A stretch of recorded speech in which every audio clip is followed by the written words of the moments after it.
Hey there, everyone. This is Gregg Schutze for ReadyForTheDraft.com. This is the Ready for the Draft podcast, episode 2 of the 2020 NFL Draft podcast series. These first 3 episodes, doing everything I can to get you prepared and ready for that 2019 college football season. Last week, it was all about the offensive side of the football. We talked quarterbacks, the skill position players, went into the trenches with the offensive line. Today, it's all about the defense. We're going to go defensive line, both the edge rushers and the interior defensive linemen. We're going to look at linebackers, both outside and inside. We're going to go cornerbacks. We're going to take a look at the safeties. Now, if you remember 2019, it was a defense-heavy draft. From day one, we were talking about the likes of Nick Bosa, Clelin Ferrell, Ed Oliver, Christian Wilkins, Devin White. Those were all names that consistently throughout the year we were talking about. But then there were also guys who were the diamonds in the rough, the guys that really burst onto the scene during that 2018 college football season, and no better than Quinnen Williams, a guy who was not on anybody's radar in terms of being a legitimate top 5 pick. What does he do? He comes in, takes the college football world by storm, ends up being the number 3 overall pick of the New York Jets. So we're going to take a look at who the players to watch out for will be at each of the positions. I want to really talk about here, a lot of the different guys that you're going to really want to pay attention to during this college football season. Now, we covered over 120 players on the offensive side of the football, and if you listened to the podcast last week, I kind of threw in a wide receiver at really kind of at the end, and Antonio Gandy-Golden there for Liberty, and realized that there's another guy who actually was high on my chart that somehow I have no idea how he slipped through the cracks, but did not mention him. So, I had to make sure that I covered him here before we go ahead and move on to the defensive side of the football. And that guy is KJ Osborne, out of Miami. He started his career at Buffalo, 6'2", 205, a guy who really came into his own as a junior, 53 receptions, 892 yards, 16.8 yards per reception, 7 touchdowns. He became the go-to target for Tyree Jackson there in Buffalo when Anthony Johnson went down to injury. A guy who I think can play both on the outside and in the slot.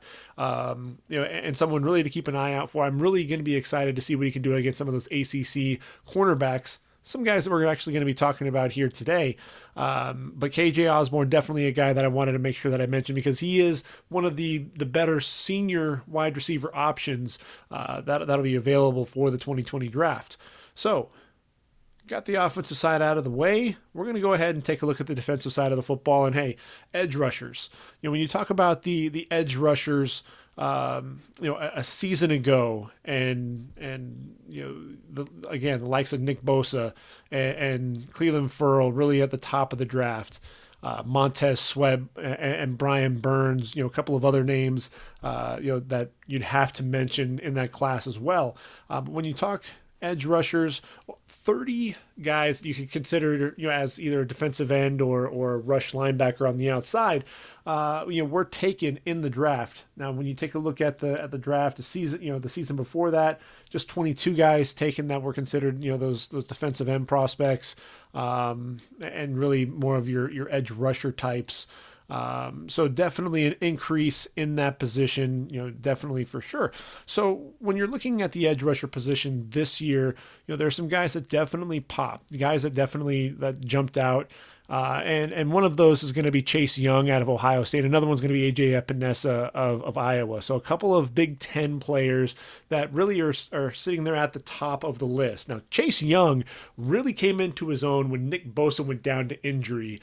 Chase Young, was a reserve defensive end and really was thrusted into a starting role, and boy, did he deliver. Led the team in both tackles for loss and sacks over the last 4 games, 7.5 tackles for loss. In that Northwestern Big Ten championship game where Ohio State won 45-24, had a game record, 3 sacks in that game. Again, 11 starts filling in for Bosa, 6 games with at least a half a tackle for loss in a row, including 3 against Penn State and 2 against Rutgers. For the year, 33 tackles, 14.5 tackles for loss, 9.5 sacks, another 5 pass breakups. A guy who really has excellent get off coming off the line, uses his hands very well. That's one of the things that you can say, the Bosa brothers and Chase Young, guys who really use their hands very well coming off the football. And a guy who's just relentless in pursuit of the quarterback, a guy, again, who can flip his hips and bend around that edge in a hurry and get to the quarterback. Now, when you look at a guy like A.J. Epinesa, he's Chase Young, 6'5", 265. A.J. Epinesa, a little bit bigger, 6'5", 277 pounds. The junior was a guy who I thought showed a little bit more power than Chase Young. I thought Chase Young, more, had a little bit more speed and a little bit more of a burst. So that was one of the things that I think definitely jumped off when you compared the two. Now with AJ Epinesa, he wasn't even a starter on that team. They had Anthony Nelson, who led, was one of the Big Ten leaders in sacks. You also had the veteran Parker Hesse sitting there on the outside, and still, despite that, A.J. Epinesa still received first and second team All Big Ten honors because why? He led the Big Ten in sacks, 12th in the FBS with 10.5 sacks. Second in the Big Ten, 16th in the FBS with 4 forced fumbles as well. So he knew what to do when he got there to the football. Excellent hands, good power in those hands as well. 4th in the Big Ten in tackles for loss with 16.5. Also blocked a punt, 9 quarterback pressures. Just 2 games the entire season without a tackle for loss. And again, he's doing that coming off the sideline. If you remember from last year's podcast, talked about Max Sharping quite a bit there at Northern Illinois, a guy who I think is going to be a starter up on the offensive line in the NFL. And A.J. Epinesa was his one and only sack given up. And, he only gave up 3 pressures the entire year. And A.J. Epinesa was one of those guys that was able to wreak havoc coming off the edge. It was a Big 12 all-freshman team. Again, 8 QB pressures there in 2017 as well. To me, A.J. Epinesa is a guy to keep an eye out for. And I'm really, going to be excited to see what he can do now that he is the guy. Teams are going to be focusing in on him. He won't be able to fly under the radar, if you will. He's going to be a guy who is going to be asked to put pressure on the quarterback despite really being seen as the guy, seeing a lot of double teams. What's he going to be able to do to get to the quarterback? I think he has a really high motor, so I'll be curious to see just what he does. So we've talked about the Big Ten. Now we're going to move to a Power 5 guy. From a group of 5 guy, and that's Curtis Weaver out of Boise State, 6'3", 266 pounds, the junior, 20.5 sacks in his career. I think that's something that stands out. It's already tied for 6th in Boise State history. First team all Mountain West Conference a season ago. 9.5 sacks, 129 yards lost on those sacks, which is just incredible. Also had 15 tackles for loss, just 2 games without a tackle for loss, had 5 games with at least 2 tackles for loss. Those are tackles behind the line of scrimmage. 7 games with a sack, including 2 against BYU and 2.5 against Colorado State. A guy who just continues to work to the football. The production is absolutely there. In addition to the 20.5 sacks, 28 tackles for loss. To me, I look at Curtis Weaver, and he's going to play himself into the first round. This is someone who didn't always start up front, but a guy who was a beast just coming off the edge, and from day one there on the blue turf in Boise, Idaho, freshman All-America, played in all 14 games, just 2 starts, and still led the Mountain West Conference in sacks. Curtis Weaver, to me, a guy who is going to be looked at as a top 15, top 20 pick for sure. Darrell Taylor out of Tennessee. We're going to start getting into some of the SEC guys here just a little bit. Darrell Taylor out of Tennessee, 6'4", 247 pounds, a team captain coming into the season. 8 sacks were more than any other returning player there in the SEC. He was the Tennessee MVP a season ago, 12 games, 9 starts at linebacker. So he was the rush linebacker coming off the edge, 3 games with 3+ tackles for loss, 3 games with 3+ sacks as well, to go with another 3 quarterback hurries, have 4 sacks against Kentucky, 3 tackles for loss and a sack against Vanderbilt, 3 sacks against Georgia. This is a guy who made a living behind the line of scrimmage, but he also had 6 games without a tackle for loss. So you want to make sure that that production is consistent. 8 sacks to go along with 11 tackles for loss a season ago. That's 11 sacks in his career, 16 and a half tackles for loss. Played both linebacker and defensive end for the Vols. A guy who may bend that arc and get to the quarterback in a hurry. Really, probably one of the quickest among the guys here in this draft. And I think he will be scheme versatile. I think he's a guy who could play both in a 34 and a 43 defense. Julian Okwara out of Notre Dame, 6'5", 241 pounds. Another defensive lineman, has really good length. And he's at Notre Dame along with Khalid Kareem. So they have 2 edge rushers that we'll be talking about here. So the 2 of them teaming up. Julian Okwara, excellent length. Another guy, played in 12 games, started the last 11, 21 quarterback hurries. I think that really stands out. Led the Notre Dame in tackles for loss, 17 total tackles for loss and 10 and a half sacks in his career. The brother of Romeo Okwara. His game is all about speed coming off the edge. And I think that's something that really jumps out more than anything else. Really a stand-up defensive end, playing quite a bit. Someone who runs very well. Not only versus the pass, but can also get after the running back in the running game. I'd like to see him put on a little bit more weight or really challenge and get low to set the edge. But I think he plays well, very well in space. He does a good job shooting gaps and does a really good job. He'll shoot inside, and then as the quarterback is flush from the pocket, can get back outside and put pressure on the quarterback. Julian Okwara, a guy who I think is going to challenge for a first-round selection.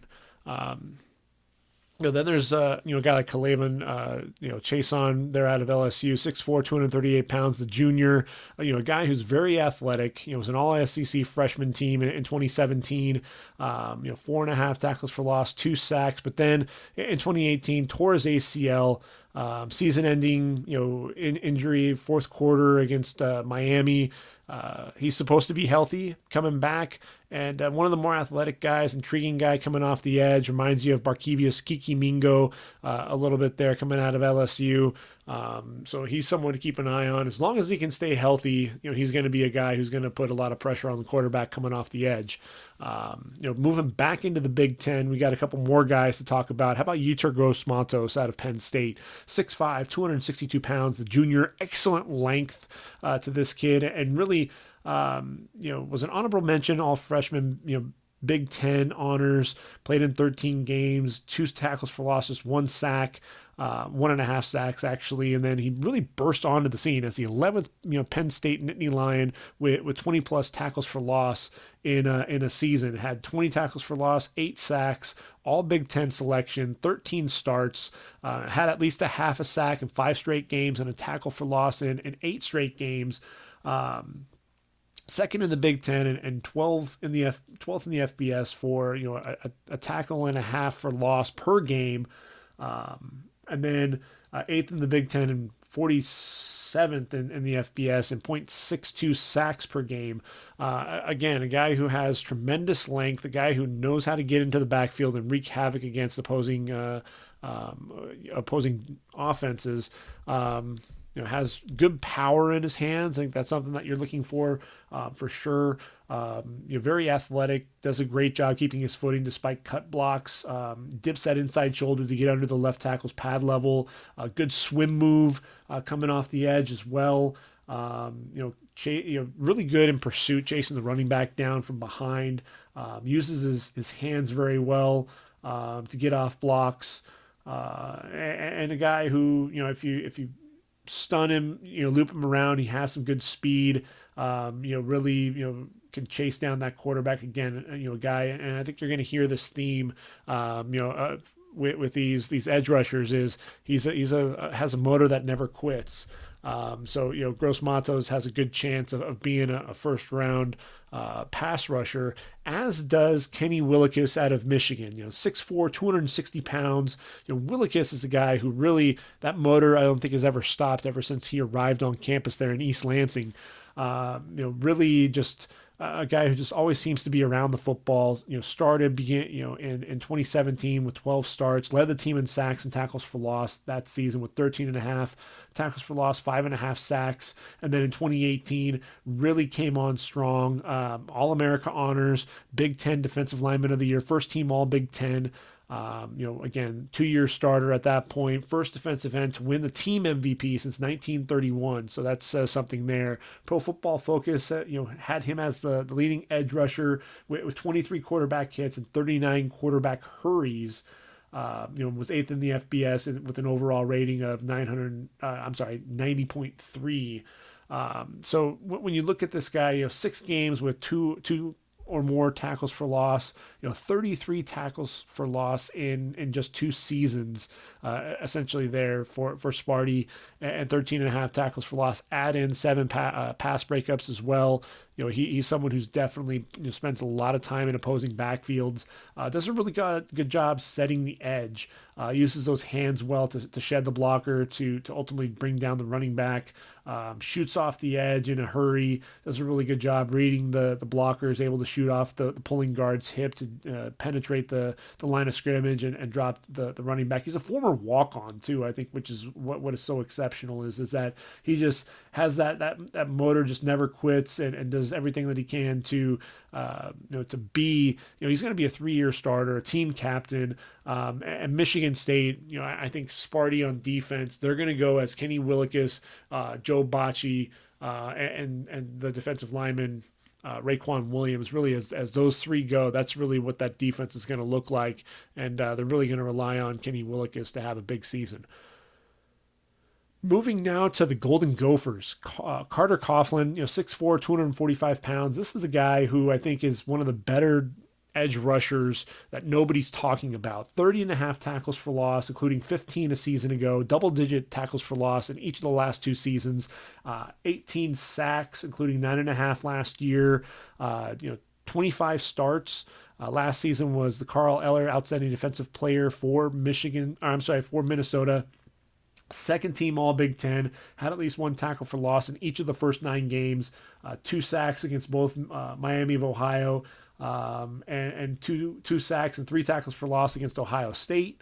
When I look at Carter Coughlin, another guy with excellent effort, but one of the things that they don't talk about is he has such a really good burst coming off the edge. I was really surprised.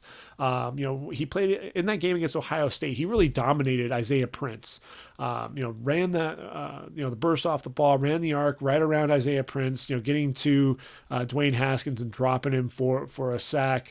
Something that I think really stood out too was the hand usage. A guy who does such a good job using those hands to get off those blocks, fighting off blocks and penetrating, shooting into the backfield. I thought that was definitely something that stood out to me as you watch him throughout the college football season. My website here is acting up on me, so I'm having a hard time getting through here. I was actually taking a look. Let's see. Isaiah Prince, 6th round pick of the Miami Dolphins, the 30th pick in the 6th round.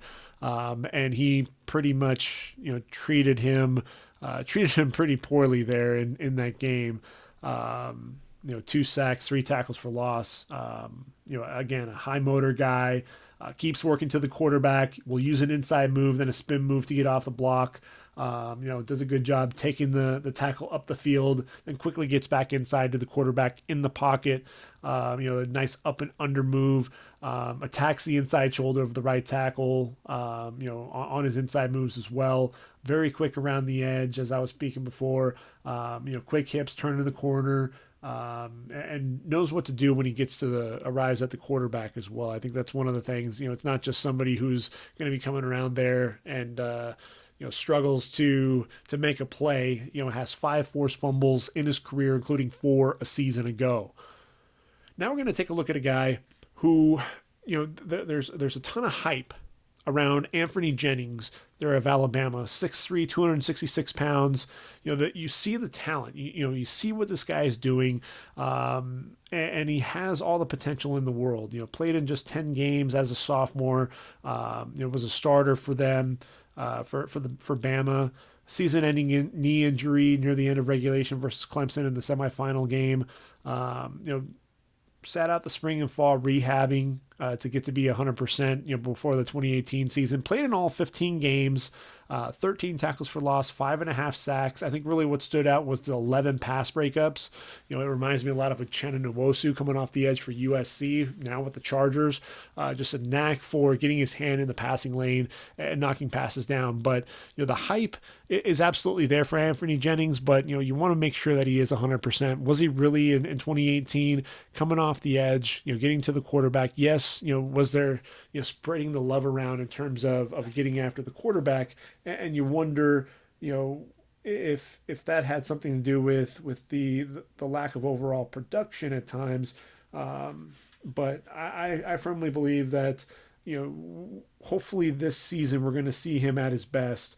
Raekwon Davis there at defensive end, Dylan Moses at inside linebacker. You got Terrell Lewis, but Anthony Jennings is going to be looked at as a leader up front for Bama. So I'm looking for a big season out of Anthony Jennings because I think he has the potential is absolutely there, but I would like to see a little bit more production out of him to really elevate him and elevate his status. I think he does a really good job, showing good power, running through blocks, getting to quarterbacks. Excellent balance. Against Missouri, the right tackle tried to cut him. He kept his balance, still able to jump in the passing lane and knock down a pass to force a fourth down. Has a good dip and rip move. And able to bend coming off the edge just a little bit as well. So again, Anthony Jennings, a guy who I think can have a big year, but I really want to make sure, if I'm going to move him into that next echelon, I want to see a little bit more. Nick Coe out of Auburn, 6'5", 282 pounds, big boy, junior, really had a breakout season as a sophomore, played in just 9 games, but 13.5 tackles for loss, 7 sacks after being a freshman All-SEC selection in 2017, was the starter at the buck position there for Auburn. A guy who can get to the quarterback, he coming off the edge, and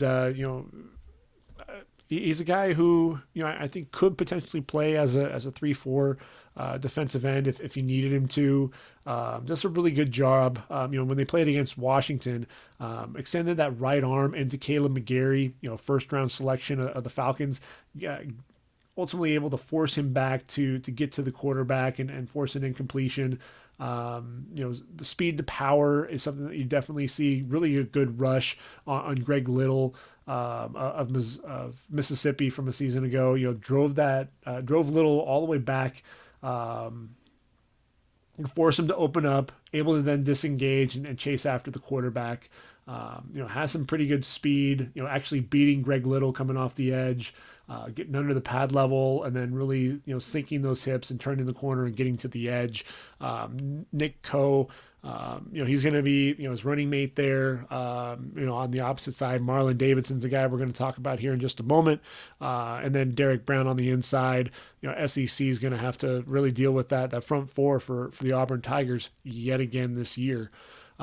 Switching gears to the Pac-12, we're going to look at Bradley Anae, 6'3", 254 pounds, the defensive end. Is someone who, he actually in 2017 played in 13 games, 10 starts, 9 were at the right defensive end, 1 was at defensive tackle. Was tied for second in the Pac-12 with 3 forced fumbles. In 2018 and 2019, first team all Pac-12 selections. I think that's something that stands out. I'm sorry, that was 2018. First team all Pac-12 and 14 starts, including 11 at the right defensive end position. Led the Pac-12 with 8 sacks, 51 tackles, led all defensive linemen for the Utes as well. Led the Utes in each of the last 2 seasons, 17 sacks, tied in 11 for 11th in school history. If Utah is going to make a push to be the team to watch there in the Pac-12 South, they're going to need to have a big season from Bradley Anae. He's someone who uses his hands well to get off blocks. I think he also does a really good job setting the edge against the run, stays at home on the backside as well. So I'm looking forward to seeing what Bradley and I can do there on the West Coast. Alton Robinson of Syracuse, a 6'4", 249-pounder. The junior really, he has led the defensive linemen in tackles in each of the last two seasons for the Orange. After 2016, played at Northeast Oklahoma A&M, where he had 14 sacks, 6 multi-sack games, and then came to Syracuse and was an All-Big Ten second-team selection in 2018, 12 starts, a Tim Green Award for top defensive lineman for the Orangemen. The 17 tackles for loss, 10 sacks, really stands out. And, he and Kendall Coleman form a pretty nice duo there for Syracuse, and that's something that I'm looking forward to watching. I think Syracuse can make a little bit of noise there in the ACC. Uses his hands very well. Good slap and rip off the edge. Decent bend getting around to the quarterback. I think he does a good job. The burst coming off the ball, pulling guards, way too slow to get over there to get a block on him. He's so quick coming off the ball, so you're really going to have to game plan for that. Rip move, attacking the inside shoulder, very quick hips, again, getting to the quarterback. He's another one of those guys who's kind of an underrated defensive end because people really aren't talking about him, but somebody who I think I'm going to put in my top 10 edge rushers in this year's draft. We mentioned Khalid Kareem. He's 6'4", 265 pounds. That the junior has a little bit more size than Julian Okwara. 12 starts in 2018, second in quarterback hurries with 8, 10.5 tackles for loss to go with 4.5 sacks. He reminds me a little bit of Julian's brother Romeo, the bigger defensive end, and a guy who can get after the quarterback. Tipa Naliai out of Utah State, 6'5", 230 pounds, really started his first 2 years at TCU as a defensive end and then moved to the Aggies there in 2018 and was an outside linebacker, really a rush linebacker coming off the edge. 13 games, 12 starts, fifth on the team in tackles with 64, led the team in sacks and tackles for loss with 13.5 tackles for loss, 10 sacks. The 10.5 sacks were most by an Aggie since 2005. Had a block kick, first in the Mountain West and 12th in the FBS with in sacks at 10.5. Excellent length. That's one of the things that you see. Really long arms, uses those to his advantage to get off blocks. Let's see what else we have here on Tipa, because he's someone, if you don't know what Utah State has going there, even though Matt Wells is no longer the head coach there, having Jordan Love on offense at quarterback and then Tipa Naliai on defense, that's a team that you really want to tune in and watch there in the Mountain West Conference. Very quick hands, does a good job slapping the offensive lineman's hands away. Very quick hips to flip them in a hurry, turn in the corner. Very explosive, does a good job in space, sidestepping the offensive tackle, and shooting the gaps, getting into the backfield. Tipa Naliai, again, the depth at the position is absolutely there yet again for the 2020 draft. Jabari Zuniga out of Florida, 6'4", 257, 11 tackles for loss, 6.5 sacks a season ago. That's 27.5 and 15.5 on the tackles for loss and sacks in his career. Started 12 games a season ago, second to Ja'Kai Polite in sacks and tackles for loss. Added another 4 quarterback hurries. And when you talk about Florida, even though Ja'Kai Polite was the guy that got all the flash and everything else, I thought Jabari Zuniga was he was the more consistent guy. Very disruptive versus the run, shot the gaps, getting into the backfield, quick penetration, coming off the edge. Really does a good job holding the point. Shrugs off the line, the offensive tackles, dropping the running back in the backfield, plays with excellent leverage, shooting under the tackle's pad level, then able to disengage and get to the quarterback, rushing the passer. With Jabari, Jabari would also kick inside to rush the passer on third downs, which would allow them to bring in Ja'Kai Polite coming off the edge. I think he's going to be one of the better edge rushers there in the SEC. Trevin Hill, there at Miami of Florida, 6'3", 245 pounds. Look, this guy absolutely has all the athleticism in the world. 27 games and 14 starts there at Virginia Tech, and then played in just 3 games in 2018. They're supposed to, allegedly, there was an altercation during halftime of the Old Dominion game where the Hokies lost on September 22nd, and it's dismissed from the team. Ultimately, there's a stipulation needed to graduate from Virginia Tech in order to be able to transfer and be eligible for this year. There for the Hurricanes, 20 tackles for loss, 11 and a half sacks. Really, an edge rusher, a guy who can be a difference maker coming off the edge, but serious concerns. Teams are going to have to take a look at that, off-field issue and determine whether or not, they're okay with that.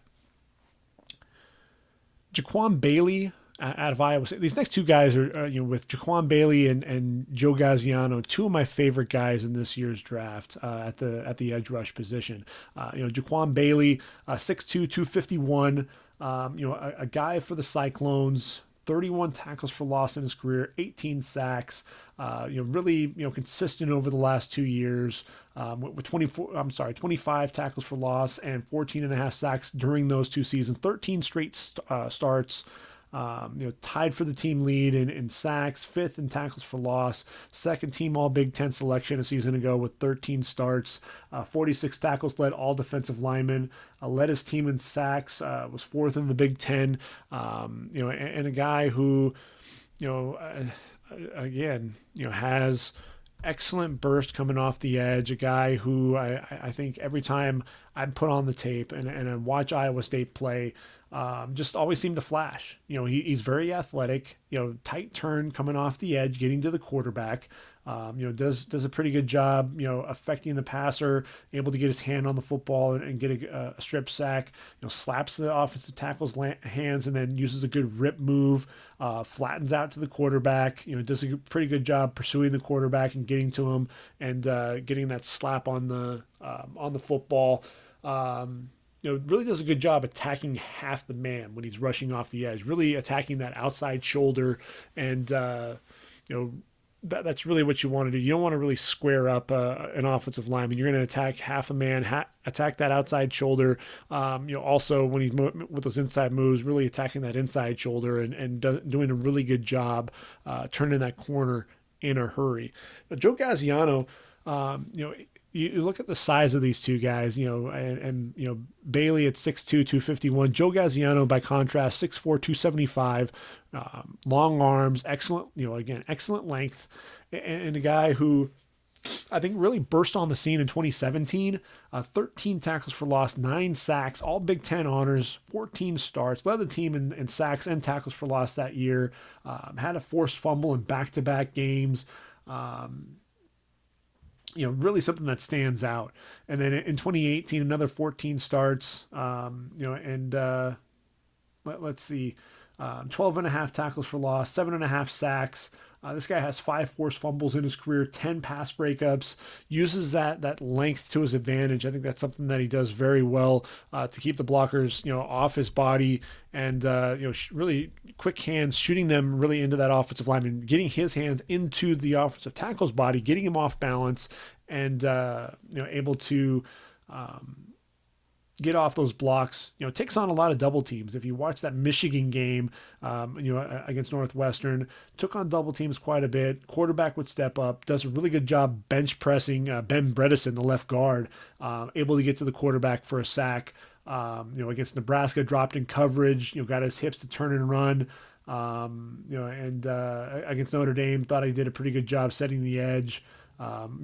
against the run, able to come downhill and drop the running back behind the line of scrimmage. Really active hands, and it's one of those things. He had a near interception against Notre Dame as well. Got good depth in coverage. Read an out route to Chase Claypool. Nearly had an interception. He's one of those guys who may not be a pick in the first 2 days, might be a fourth or fifth round pick, but a guy who, someone like Dean Lowry, who just signed a $20 million contract there with the Packers. I think he's someone who could stick with an NFL franchise. Marlon Davidson, they're out of Auburn. I mentioned him previously, 6'3", 278 pounds. A 3-year starter. Let's see, 11 quarterback hurries a season ago, 3 block kicks, led the SEC and was second in the FBS, had 10 tackles and a blocked field goal against Mississippi State. The production, he hasn't really had to produce all that much, 16 and a half tackles for loss and 8 sacks in his career.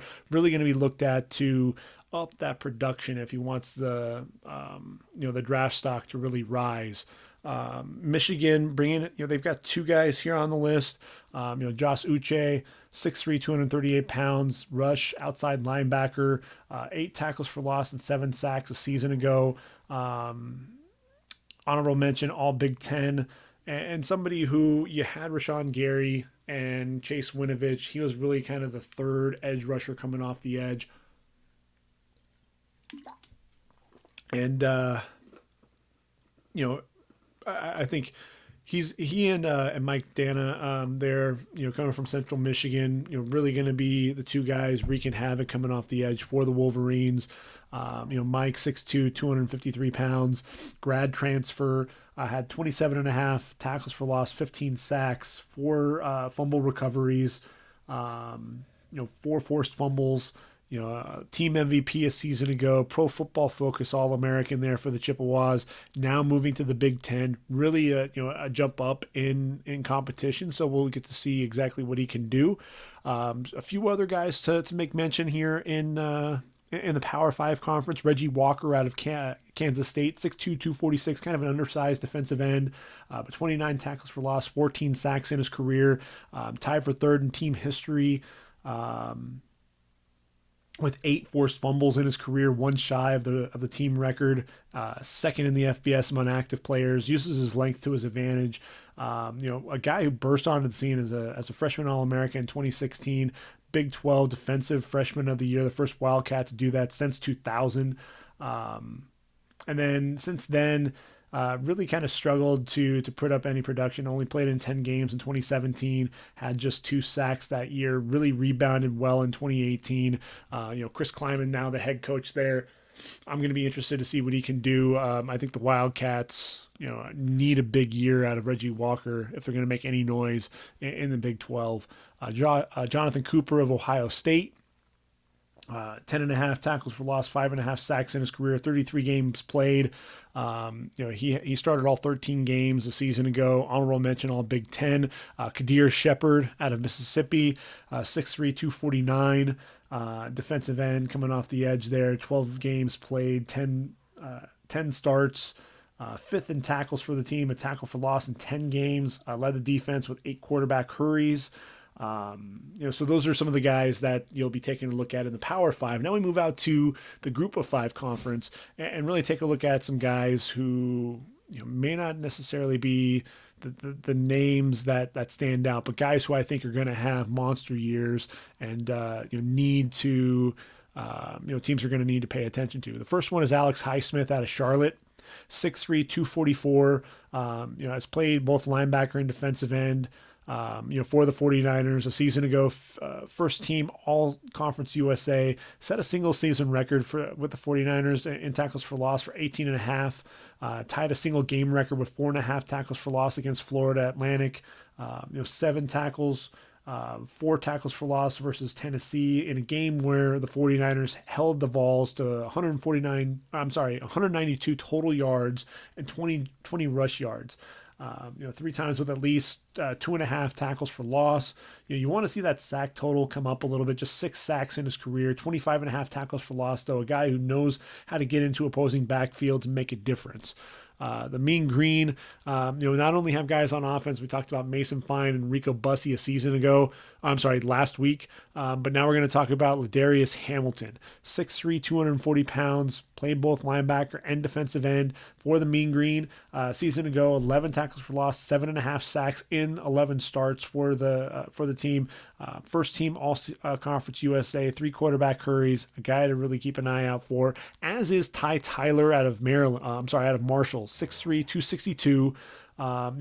Just eight starts a season ago, but 24 quarterback hurries, 10 tackles for loss, 9 sacks. Really a breakout year for Tyler. I think the Thundering Herd really going to rely on him. And then one final guy to mention is Michael Walker, 6'3", 220 pounds out of Fresno State.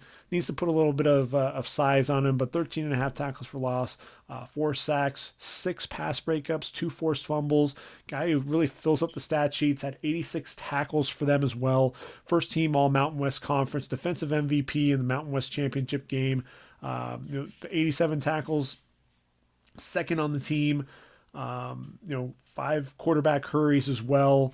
Just a guy who fills up a lot, again, does a little bit of everything. Played at Azusa Pacific in 2016, then redshirted in 2017. At Azusa Pacific in 2016, 102 tackles, 11.5 tackles for loss, 3 sacks, 2 interceptions, 2 pass breakups, 4 quarterback hurries, and a blocked field goal. Again, a guy who's just going to fill up the stat sheets and a guy who's going to be all effort coming off the edge. So those are our edge rushers. I think we've talked about 29 edge rushers, and if you're talking about that, looking at that number, there were 30 edge rushers a season ago that were drafted in 2019. So all of these guys have a chance to be drafted here in the 2020 draft. So we'll move to the interior of the line and really take a look at the guys, who are going to clog up the middle there. And I think when you talk about this line, you're going to talk about Derek Brown out of Auburn. I was looking at my initial rankings from a season ago, and lo and behold, number 4 on the list was Derek Brown. Coming into the season, 6'5", 316 pounds at the time, a junior. 57 tackles, 9.5 tackles for loss, and 3 sacks.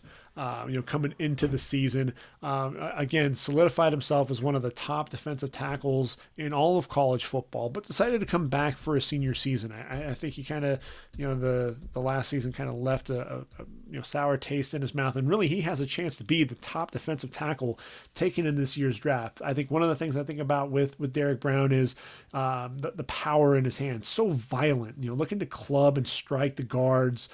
Very physical bull rush, getting into the chest of the offensive lineman and really driving him back. Did a good job against Greg Little of Mississippi. Stood him up off the snap. As the tackle was blocking down on him, then able to disengage, extending his arms to get off the block. Does a good job bench pressing that offensive lineman and then freeing himself up to make a play on the running back. A guy who, when you take a look at the stats, 21.5 tackles for loss, 8.5 sacks in his career. So he does have the ability to affect the quarterback as well. 115 career tackles, second team All SEC a season ago. Against LSU, 9 tackles and a half a tackle for loss, 4 tackles and 2 tackles for loss against Tennessee, 3 tackles and a tackle for loss against Mississippi. How about 4 tackles and two tackles for loss and a sack against Texas A&M? Blocked a field goal, against Central Florida in the Peach Bowl in 2017. A guy who I think, when it's all said and done, he, like Christian Wilkins a season ago, a guy who decided to come back for a senior season. Derek Brown's going to be a guy who's going to get drafted in the top half of the 2020 draft. Raekwon Davis out of Alabama, 6'7", 316 pounds. When I look at my first draft rankings from a season ago, Raekwon Davis actually sitting there at number 5 at the defensive ends after 69 tackles and 8.5 tackles for loss as a sophomore. Really wanted to see him take that next step as a junior, and we really didn't see that too much. Really drop off in production. 5.5 tackles for loss, 1.5 sacks. Still, garnered second team All SEC honors and 6 quarterback pressures. But I thought again that production dropped off a little bit, and like Anthony Jennings, I want to see Raekwon Davis really, if he's going to be a guy considered in the first round, I want to see him take that next step. Does a really good job, with leverage, does standing up the offensive guard, able to shrug off the block to drop a quarterback in the backfield or a running back in the backfield against the run. Good swim move off the ball. Swim, arm over, uses those the hands very well. Does a good job playing down the line to drop the running back in the backfield. Does a good job shooting in off the hip of the pulling guard to drop the running back in the backfield. Really good power throwing guards aside to get in on sacks.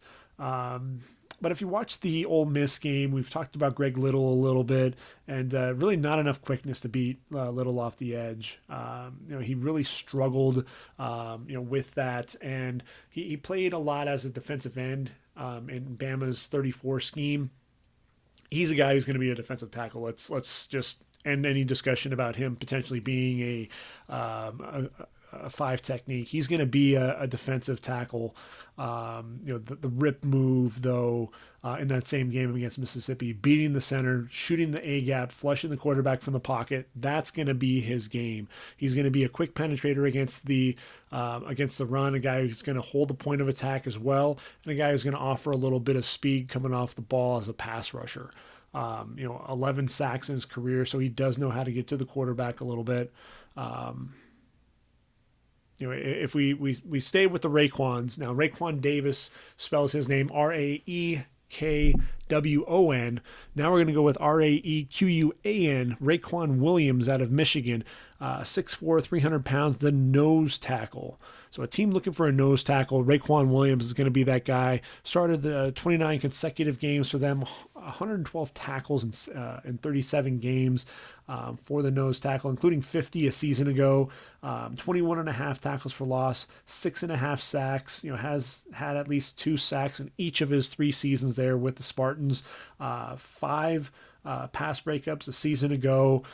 This is someone who is just really powerful up front. He's a guy who, if you're looking to find a guy who can hold that point of attack, you want to know why Joe Bocci was able to run around so often for the Spartans. It was because of a big guy like Raekwon Williams standing up guys and opening up those holes to allow the linebackers to really flow behind him. Does a really good job staying low off the football. The pad level is going to be everything. Just does a really good job driving his man back into the backfield. That's something that you want to see, from your defensive tackles, especially that nose tackle. Strong at the point of attack, speed to power, uses some swim moves as well to get early penetration, blow up run plays.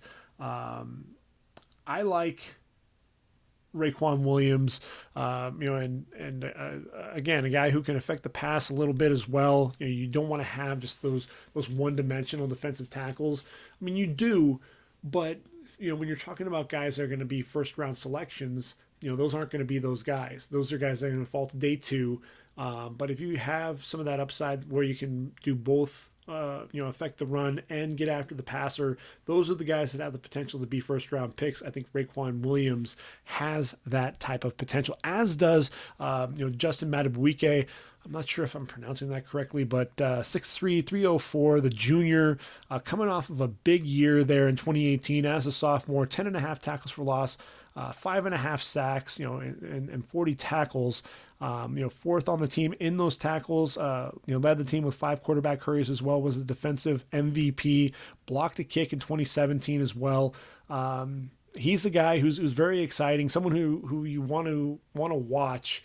A season ago they had guys like Dalen Mack there up front, and still Madubuike really made a name for himself, especially as the defensive MVP, a guy who I think can wreak havoc there in the SEC, firing off the football, getting quick penetration into the backfield, affecting the quarterback. Rashard Lawrence out of LSU, 6'3", 317. Yes, he's listed as a defensive end, but he's playing that five technique there for Ed Orgeron, but he's going to be a defensive tackle at the next level. Over a 3.0 GPA, so a really sharp kid. 32 games played, 23 starts, really a quick first step for a guy his size, explodes off the football, very strong, very powerful, 10 tackles for loss a season ago, 4 sacks on the year. He's teaming with Braden Fajoko, a guy that we're going to be talking about here in just a moment. But, Rashard Lawrence, yeah, let's talk about him. A guy who, I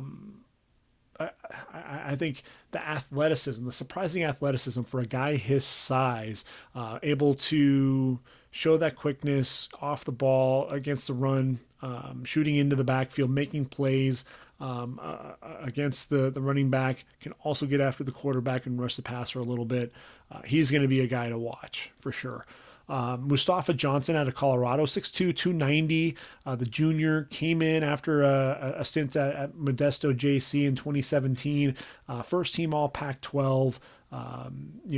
With Nate Landman, they were outstanding defensive players. 12 starts, started all 12 games, 673 snaps, 73 tackles at the defensive tackle position. I think really stands out. Fourth on the team in tackles, 16 quarterback hurries, 10 third down stops. When you think about that at the defensive tackle position, that's huge. 15 and a half total tackles for loss, 7.5 sacks. So when you're talking about a guy who's going to affect the passer, and you're looking for those guys in the first, second round range, Mustafa Johnson's going to have to enter that conversation. Uses his hands very well, keeps working to the quarterback. Pretty good quickness off the ball to beat. Actually, went up against some tackles against Washington, going against the tackle. Took him up the field, shoved him to get him off balance, taking him up the field, and then got back inside to pressure the quarterback, force him outside, and throw the football away. So to me, Mustafa Johnson, absolutely a guy who's going to be on teams' radar here in the upper part of either first, second round range. Leki Fotu out of Utah, 6'5", 323 pounds, like Bradley and I on the outside. This is going to be the guy that kind of stirs the drink for the Utes on the interior of that front. 10.5 tackles for loss, 3.5 sacks in his career. Those 3.5 sacks coming a season ago. First team All Pac-12 selection, 14 games, 13 starts. Really powerful. You've seen a lot of guys coming out of Utah. From Starlo Tulele was the most recent guy there on the inside that really can get after the quarterback, can also set the edge against the run. I'm sorry, really be stout at the point of attack against the run. And Leki Fotu with that size could potentially be a pretty solid nose tackle for an NFL franchise.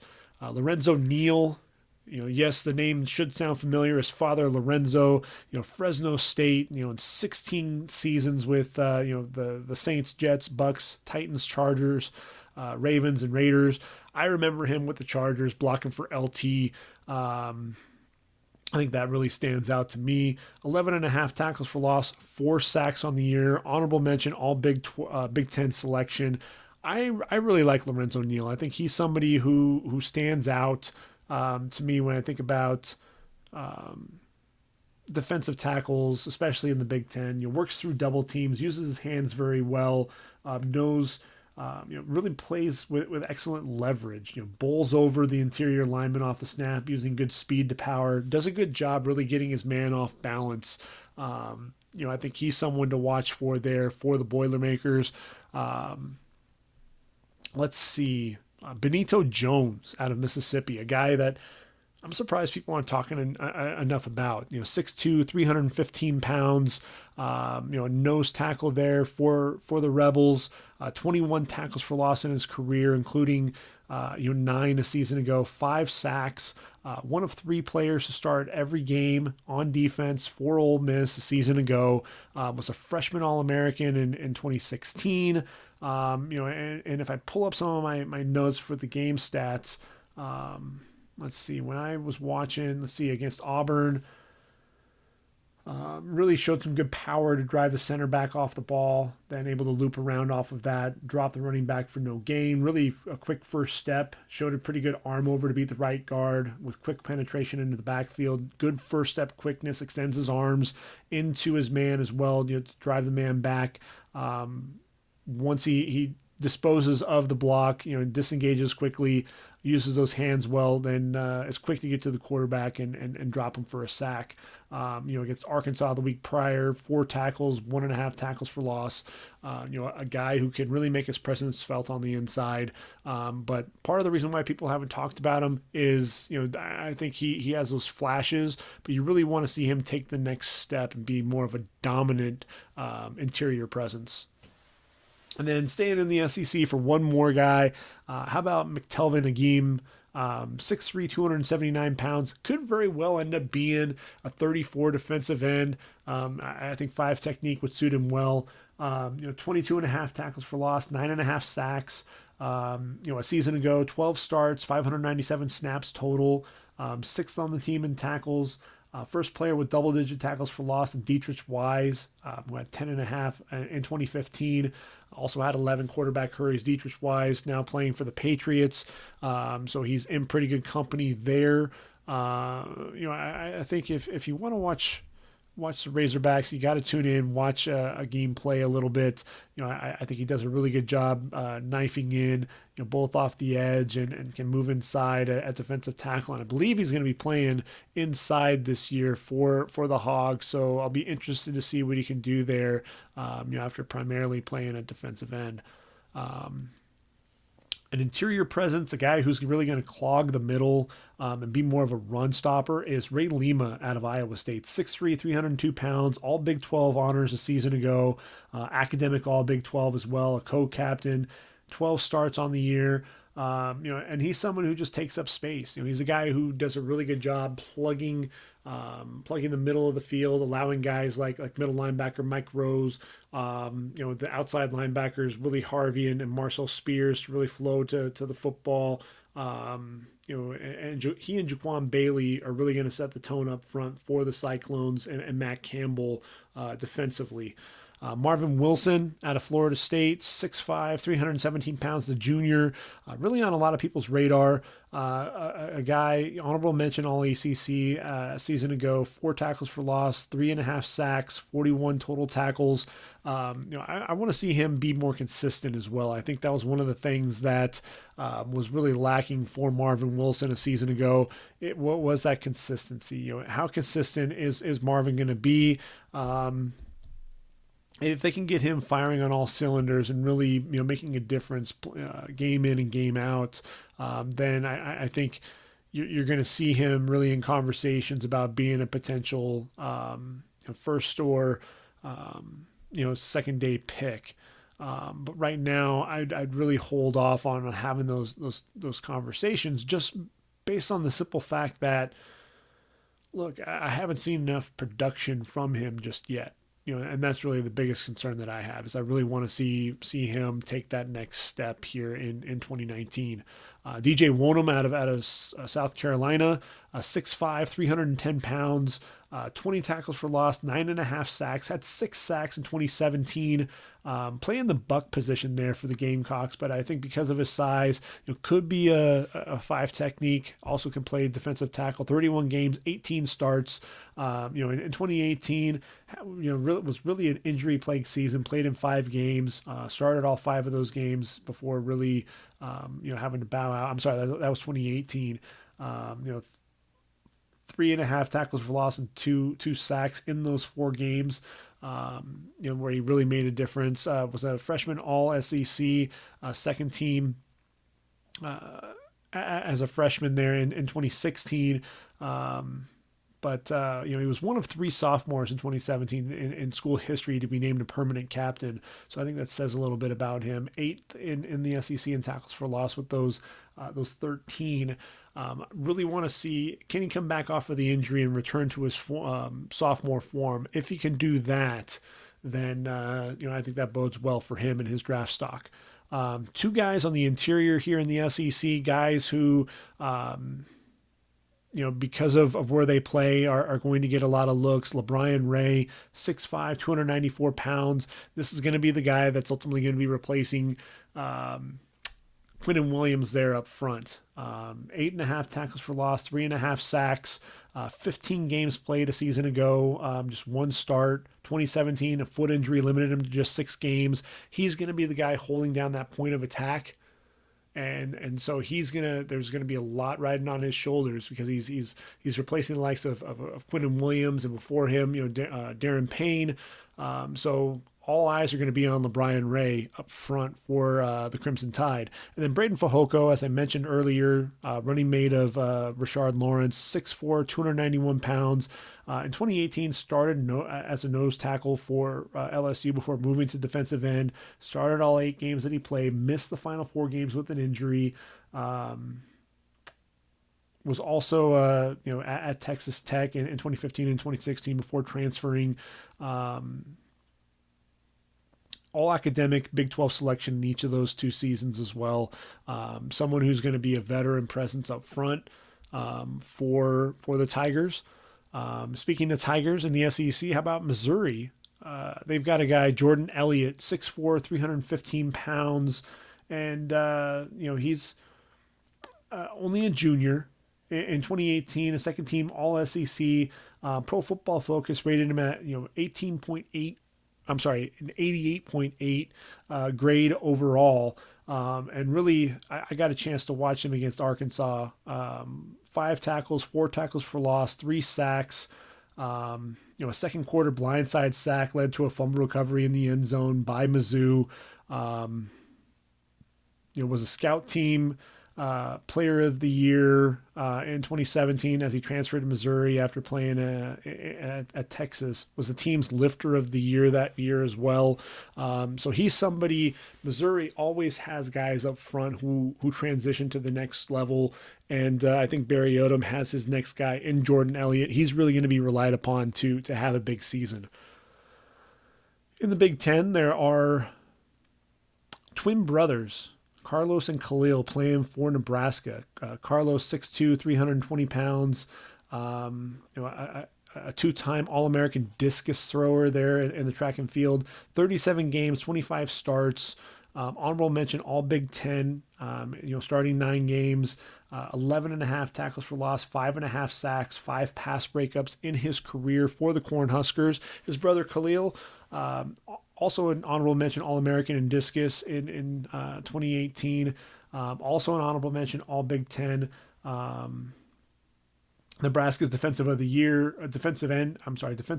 of the year, was third on the team in sacks and tackles for loss. I had 7.5 tackles for loss, 3 sacks, 41 tackles on the year as well. Multi-tackle games in 10 of the 12 games that he played. The Davis brothers, that's going to be something to keep an eye on there. For Nebraska, it would be fun to kind of watch a little bit. A couple more, Robert Landers out of Ohio State, 6'1", 283 pounds, 18 tackles for loss in his career, just 2 sacks.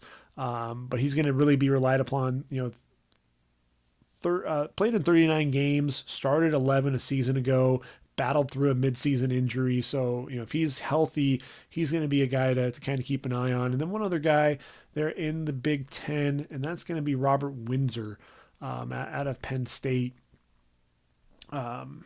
He's really going to be relied upon, he and Gross Matos, to be those guys. I watched him against Iowa, really used a good arm over to beat his man, then run by the running back block to hit the quarterback as he throws.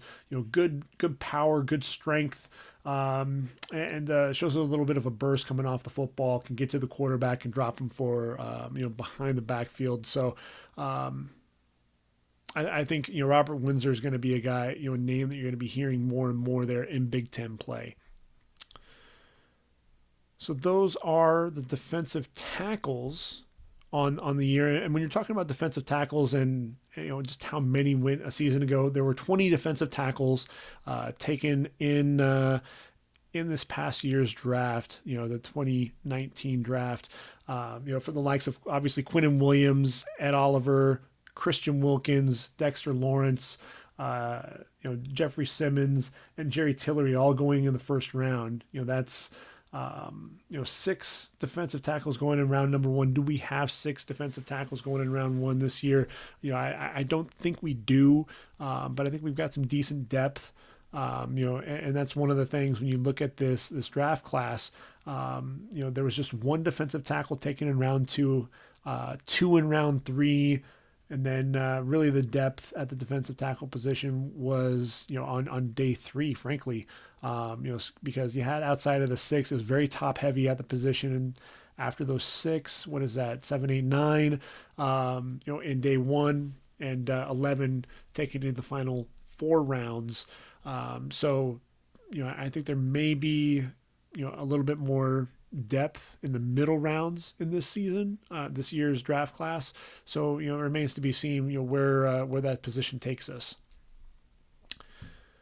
We're now going to talk about the linebackers. Let's take a look at our linebackers here. Dylan Moses out of Alabama tops the list, 6'3", 233 pounds, the junior. The next in the long line of linebackers, the latest one, Mac Wilson really playing well for Cleveland in preseason play, dropped into coverage, had a really nice extending over his head to make an interception. And then get a good return out of it as well. Second team All-America in 2018, second team All-SEC, Butkus Award finalist, team high 86 tackles, 10 tackles for loss, 3.5 sacks on the season as well. Can play both inside and outside, very versatile, was started as a freshman, 11 games, played 2 starts, injured his foot in the semifinal. Really a stud in the special teams for Bama in 2017, SEC all freshman team. And I think Dylan Moses, he had some growing pains as a freshman, but really, a guy who just continued to get better and better as the season went along. And I think he's primed for a breakout season here in 2019. If you look at the outside, moving outside, Isaiah Simmons, really a safety linebacker hybrid, 6'3", 225 pounds. The junior is someone, when you're looking for an outside linebacker, you're looking for somebody who can play both the run and the pass, can run very well, especially in space, make plays all over the field. Isaiah Simmons is that next level, that future linebacker there in the NFL, the guy that really when the game has to evolve and change for this passing league that we have now. And I think, Simmons' ability to drop into coverage and really shows a lot of range. 134 tackles, including a team high 97 a season ago. 12 tackles for loss, 3 sacks, has an interception that he returned 27 yards for a touchdown, 12 pass breakups, 4 forced fumbles in his career. 11 special teams tackles in 2018 as well. Had 9 tackles in the college football playoff final against Alabama. Every time you turn on the film and you're looking at, I think that was one of the things that I will say is every time you tune in and watch Clemson play, and you wanted to watch Clelin Ferrell, and you wanted to watch Christian Wilkins and Dexter Lawrence, Isaiah Simmons kept flashing and making plays all over the field. He reminds me a lot of Dorian O'Daniel. Covers a lot of ground. Does a pretty good job even blitzing and getting after the quarterback. Times his blitzes very well. Was a long jumper for Clemson. So definitely, a very intriguing athlete. Was a long jumper in 2018 when 2016 when he redshirted. Moving back inside, how about Kenneth Murray out of Oklahoma? The 6'2", 238-pound junior for the Sooners really had a breakout season. Started as a true freshman, really went through some growing pains.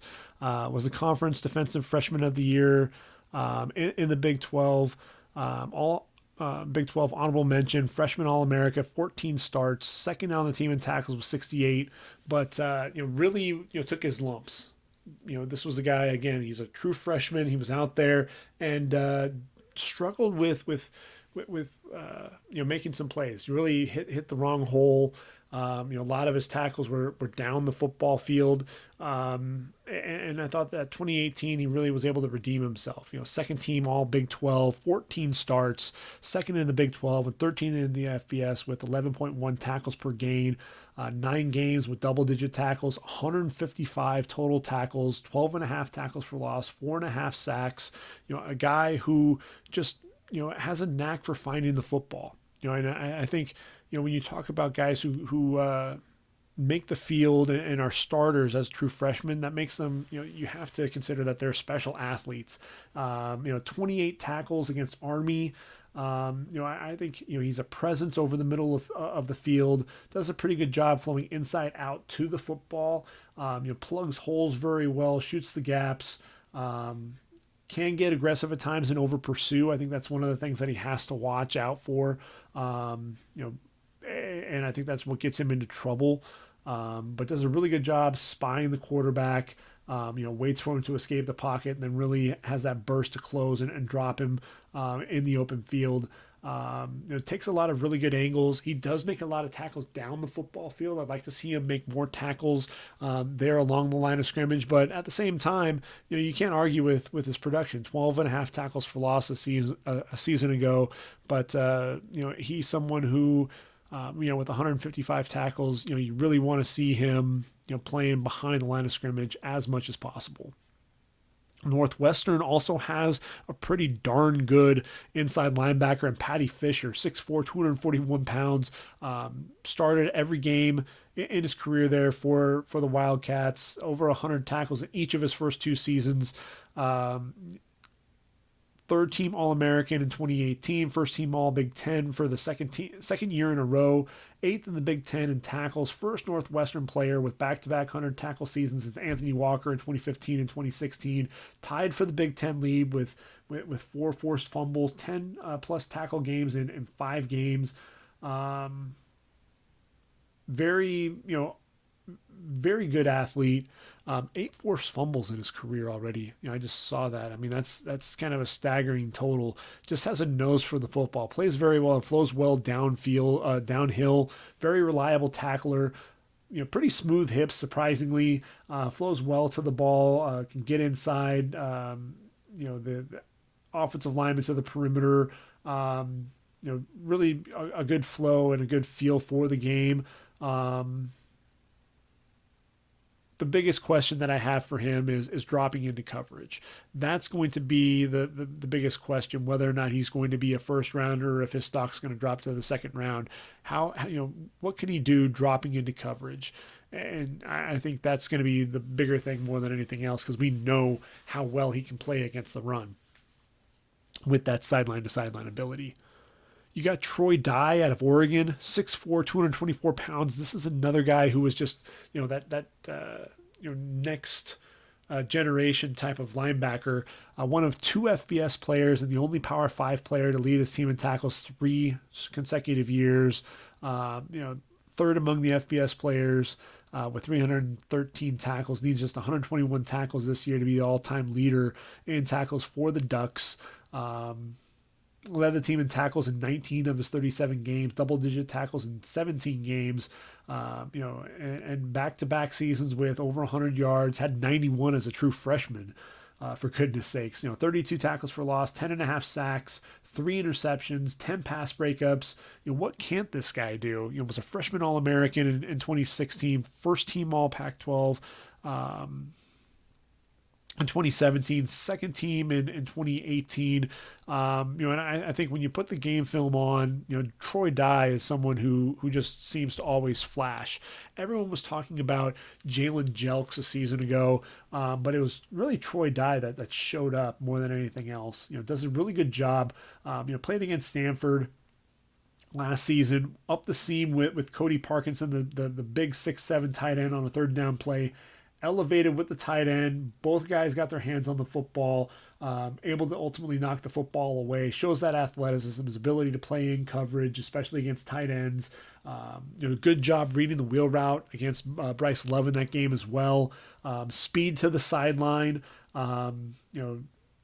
Against Washington, able to throw down Myles Gaskin for only a 2-yard gain. Very active, closes quickly, very under control, breaks down, wraps up well. Guy, again, does a little bit of everything, and I think that's going to help with his draft stock overall. How about Shaq Quarterman out of Miami? 6'1", 240 pounds, started every game at the U. So 39 starts in his career. Each season, second on the team in tackles. Let's see, 10 quarterback hurries in the last 2 seasons. Was a freshman All-American in 2016. 31 tackles for loss, 11 sacks, 8 pass breakups. Shaq Quarterman to me, obviously there's the 3 guys that have started all 3 seasons together there with the Hurricanes, and that's Michael Pinckney and Zach McLeod and Quarterman. And I think Shaq Quarterman is definitely the best of the bunch. Does a good job avoiding blocks in space, does a good job blitzing and getting after the quarterback, a pretty good spy of the quarterback, coming downhill and ultimately wrapping up the quarterback. Can come off the edge a little bit and get to you. I thought, if I watched the game against Toledo, and read a slant play to the wide receiver in the end zone, jumped the route underneath, able to tip the ball. Ultimately went off his hand and went to the receiver for a touchdown. But definitely instinctive, a guy who can rush the quarterback a little bit, can drop into coverage, and is exceptional against the run. 249 career tackles, just a very active presence there for the Hurricanes.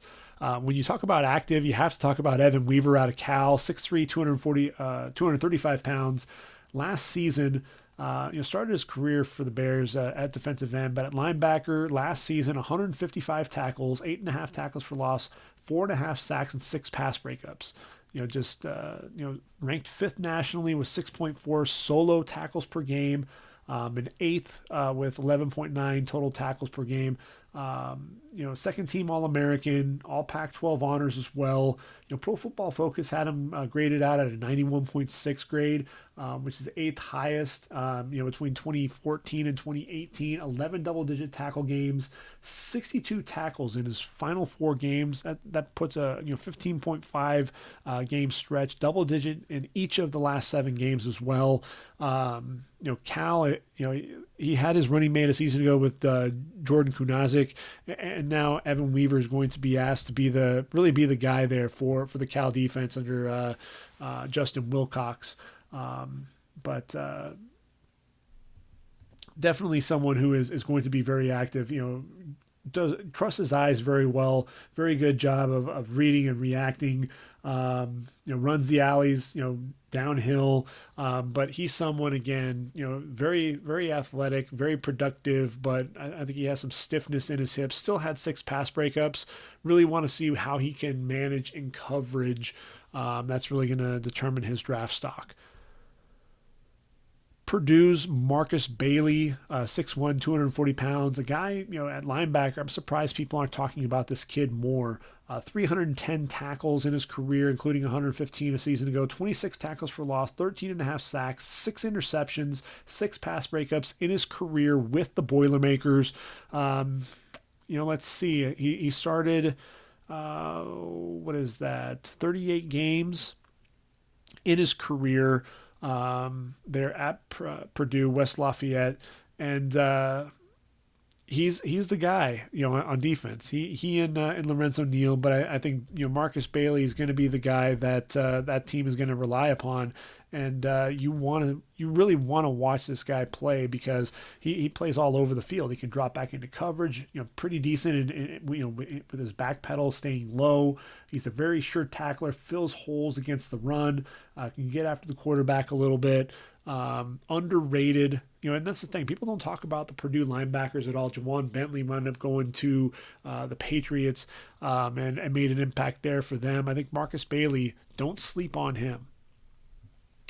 David Woodward out of Utah State. We talked about Tipa Nalei on defense already with Jordan Love as a quarterback. Forgot about David Woodward because look, 6'2", 225 pounds. I'm sorry, 229 pounds. The junior, very athletic, can drop into coverage. Can blitz, plays both inside and outside very well. He was an All-American and first team All-Mountain West selection. 13 starts on the year, 134 tackles, 12.5 tackles for loss, 5 sacks.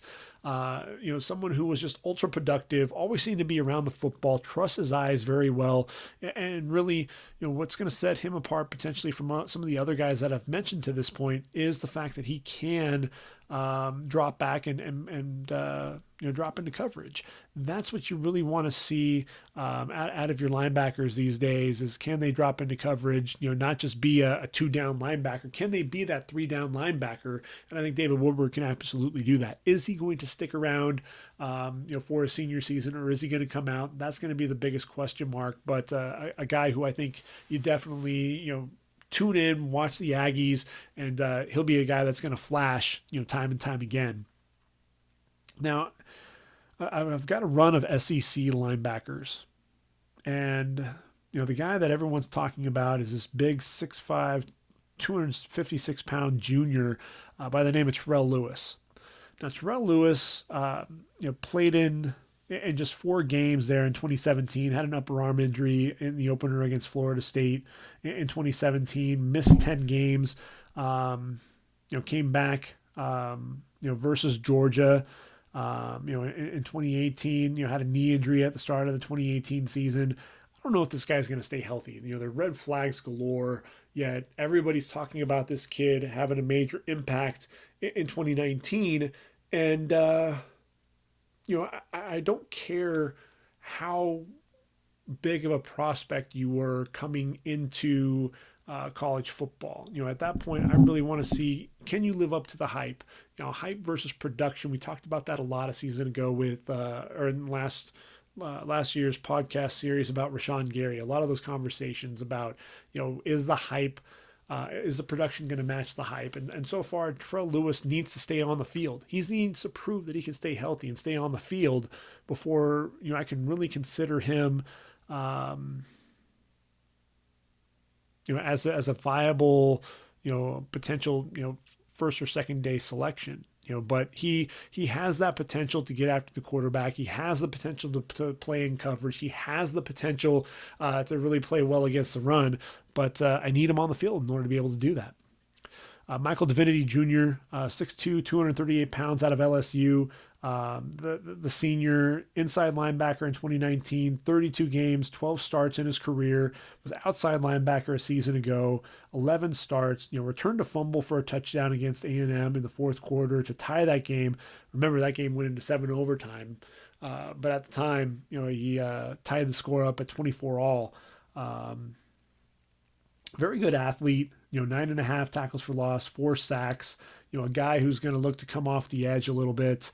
Did return interception 31 yards down to the 3-yard line to set up the only touchdown in a 19-3 win that LSU had over Mississippi State. That was the first possession of that game as well. Against Notre Dame in the Citrus Bowl in 2017, really flashed. I think that's when he started making a name for himself. 5 tackles, 1.5 tackles for loss, and a sack in that game. He's going to be running with Jacob Phillips inside, 6'4", 229 pounds, the junior. A lot of people think he's going to be the next Devin White. I think that's high praise. I don't see that happening, at least not yet. 24 games, 11 starts in his career, the top returning tackler for LSU. with 87 tackles a season ago. A quarterback hurries as well. Those two guys going to be flying around the ball, quite a bit. I think they're going to live in opposing backfields, can get after the quarterback. They're definitely going to be fun to watch. Dijon Harris of Arkansas, 6 foot, 244 pounds, back to back, 115 plus tackle seasons. 19 and a half tackles for loss in his career, 6.5 sacks, 7 pass breakups. A guy who just has a nose for the football. Season ago, second team All SEC, 12 starts.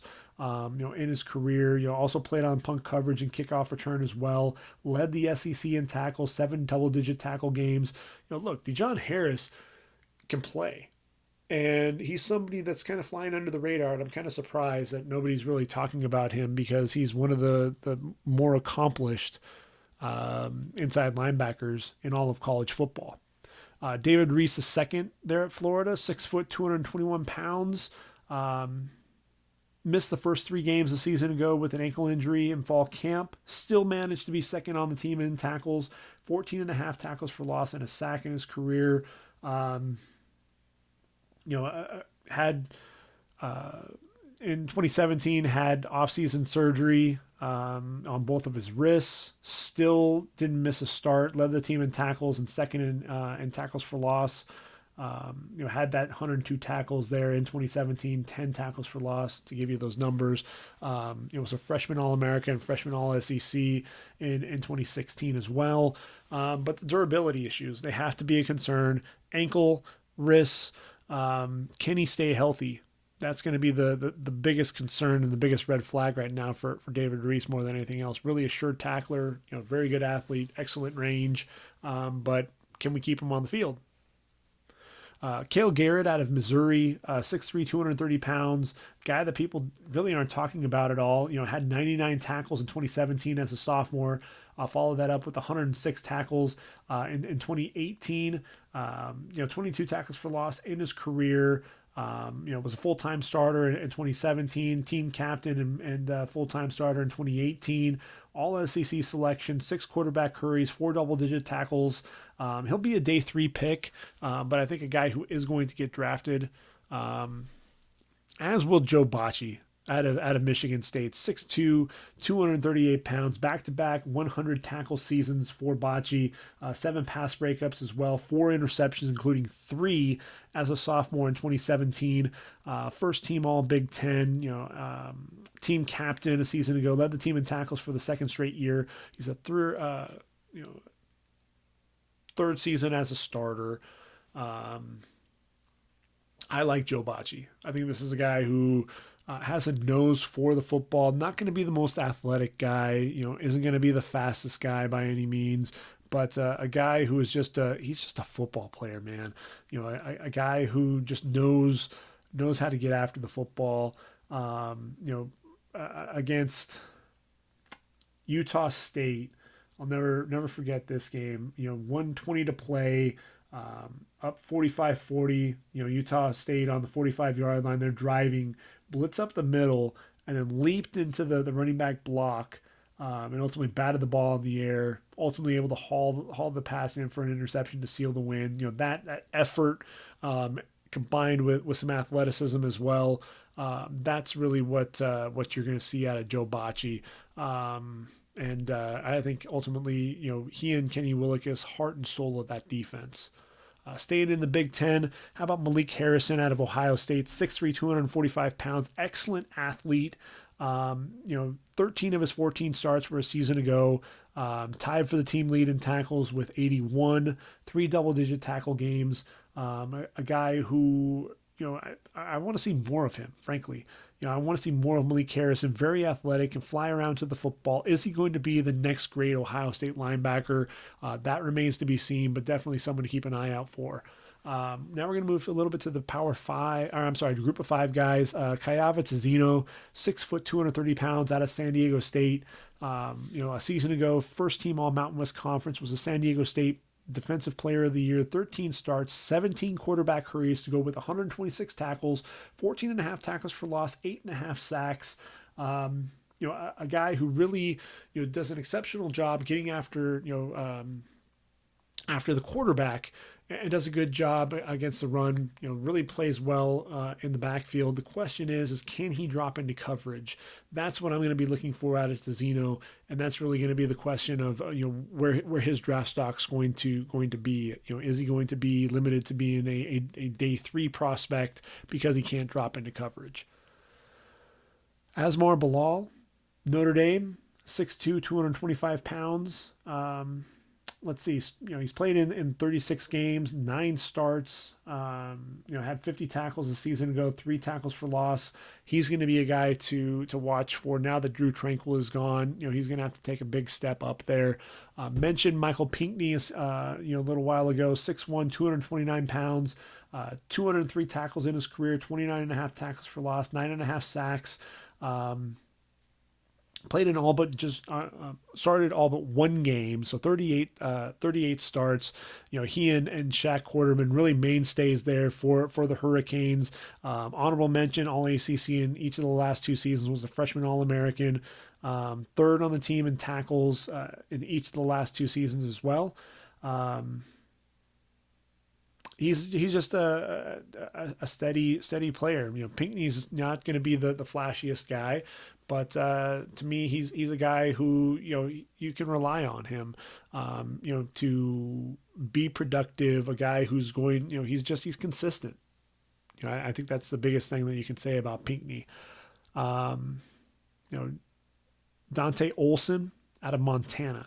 Now, yes, I'm going to FCS a little bit here, but 6'3", 237 pounds. The reason why I'm really talking about this guy, the finalist for the FCS Buck Buchanan Award, was an All-American FCS Defensive Player of the Year honors, Big Sky Defensive Player of the Year, led the FCS and FBS with 151 tackles in the regular season. That's all players in Division I, first team All Big Sky. Again, that 151 tackles, 11 tackles for loss, 6 sacks. Really a guy who plays all over the field, and who's really just a lot of fun to watch. If you haven't gotten a chance to watch this kid play, you definitely need to tune in and enjoy, because he's a guy. 5 forced fumbles, 3 fumble recoveries. On the year as well. So I'm sorry, 5 pass breakups and 5 pass breakups, 3 forced fumbles. My stats shifted over one, so it's kind of throwing me off a little bit here. But Dante Olson, if you're going to be tuning in, watching any FCS games, make sure you tune in and watch Montana and watch this guy play on the defensive side of the football. You'll be glad you did. Staying with the the Group of 5 conference. I keep doing that. Group of 5 conferences here to round out the linebackers. Sage Lewis out of Florida International, 6'1", 240 pounds. School records for tackles with 132, 83 solo tackles, 4 pass breakups in a game against UTSA a season ago. Had 18 tackles against Indiana. First team All CUSA. Has started 23 games in his career, including 13 a season ago. First in Conference USA in solo tackles and total tackles. Second most pass breakups on the team with 8. Again, 132 tackles, 4.5 tackles for loss, and a sack. But the nose for the football and his ability to drop into coverage is really what's appealing for me there. Khalil Brooks out of Middle Tennessee is 5'11", 206. Why is he mentioned in the linebackers? He's probably going to be a safety at the next level, but man, you want to talk about production. 177 tackles for this guy, but 32 tackles for loss, including 17 as a sophomore, 13 and a half as a junior, 14 and a half sacks, including 7.5 a season ago, 2 seasons ago, 6.5 a season ago, 11 pass breakups. Plays all over the field. Really fun to watch there for the Blue Raiders. Antonio Jones-Davis, 5'11", 226 pounds, a little undersized there for Northern Illinois, but 130 total tackles a season ago, 14 and a half tackles for loss, 4 sacks, 6 pass breakups. Cooper Edmiston of Tulsa, 6'3", 237 pounds, 24 starts in his career, back-to-back 100 tackle seasons, 4 interceptions. a season ago. He's someone who needs to just basically show that he can be a three down linebacker. He'll have a chance to have three straight seasons, with 100 tackles, but the question is going to be his athleticism. Can he be a three down linebacker at the next level? And then Akeem Davis Gaither out of Appalachian State, 6'2", 208 pounds. He's going to be a linebacker. Would you consider him an edge rusher? Could he potentially be a safety? He really started 13 games at outside linebacker for App State, led the team in tackles with 96. 9.5 tackles for loss, 1.5 sacks, 3 quarterback hurries, but 7 pass breakups. A guy, again, when you're talking about that next generation linebacker, guys that can drop into coverage, he definitely fits the bill there. When we talk about guys dropping into coverage and playing in coverage, that leads us to the cornerback position. We're at the secondary. We're in the home stretch. We got two more positions, and then we'll be done here with the second podcast here. When you talk about corners, a season ago, the cornerback position, you had 20 corners taken, only one taken in the first round, and that was DeAndre Baker. I look at this cornerback class, and man, it is deep. I'm counting 1, 2, 3, 4, 5, 6, 7, 8, 9, 10, 11 corners that have a chance to be taken in round number 1. I mean, it's ridiculous, how much talent there is on the outside in pass coverage. And the guy that I think this whole conversation starts with has to be Bryce Hall of Virginia, 6'1", 200 pounds, coming back for a senior season. Had he come out in the 2019 draft, he probably would have been the first cornerback taken, especially after 21 pass breakups. 22 pass breakups a season ago. Led the country, with that number. 35 pass breakups in his career to go with 5 interceptions. 134 tackles as well. Was a freshman All ACC selection. Let's see. 33 starts under his belt. And I think the thing that is so impressive about Bryce Hall is the ball skills. I think that's really what is evident. Does a really good job knowing what to do when he arrives at the football. And then understanding routes. He was in bail technique over the top of a receiver on a post. Knowing how to get to the football, broke on the ball, able to undercut that route to break it up. He was trailing the football there. In that game against Duke, held Daniel Jones 22 of 40 for 240 yards. 1 touchdown and 2 interceptions. Just understands the routes so well. In that same game, read an out route, really good break on the football, plant and drive on the ball, get a hand in, knock the football away. Can also break down on the running back in the backfield and wrap the running back up. Good contain along the sideline in the running game. Curl route there, against Duke, inside leverage. Breaks well on the football to break the football up. Runs in phase with the receiver on the outside. Does a really good job looking and leaning. Locating the football with inside leverage. Uses that sideline to his advantage. Had the one intercepted Daniel Jones in that game as well. Really closes quickly on the receiver. Breaks down well. Wraps up. Drops him. Doesn't really allow any yak. To me, Bryce Hall is the guy that if you're looking for a cornerback, covers all facets of the game, he's going to be that guy. And I think if there's anyone that's going to contest him to be the number 1 cornerback, it's going to be Paulson Adebo out of Stanford. 6'1", 189 pounds. He's a redshirt sophomore, pretty new to the position, but you watch the guy play and just, it just jumps out. All-America honors, first team all Pac-12, Pac-12 all freshman team as well. 24 passes defended. That's 20 pass breakups and 4 interceptions. Was also third on the team in tackles, 5 tackles for loss. Paulson Adebo was a 4-star receiver showing up there for the Cardinal, and ultimately ended up playing on the defensive side of the football. And man, this is a guy who just he understands routes. I mean, he half the time he runs the route better than the wide receiver does. Has the recovery speed when he's beaten to get there, and then times his jumps very well, gets his hand in between the receivers to ultimately break the football, knock the football away. Does a really good job using the sideline to his advantage, really pinning the receiver to the sideline. Does a good job getting over the top of routes, and really kind of slowing up the receiver there.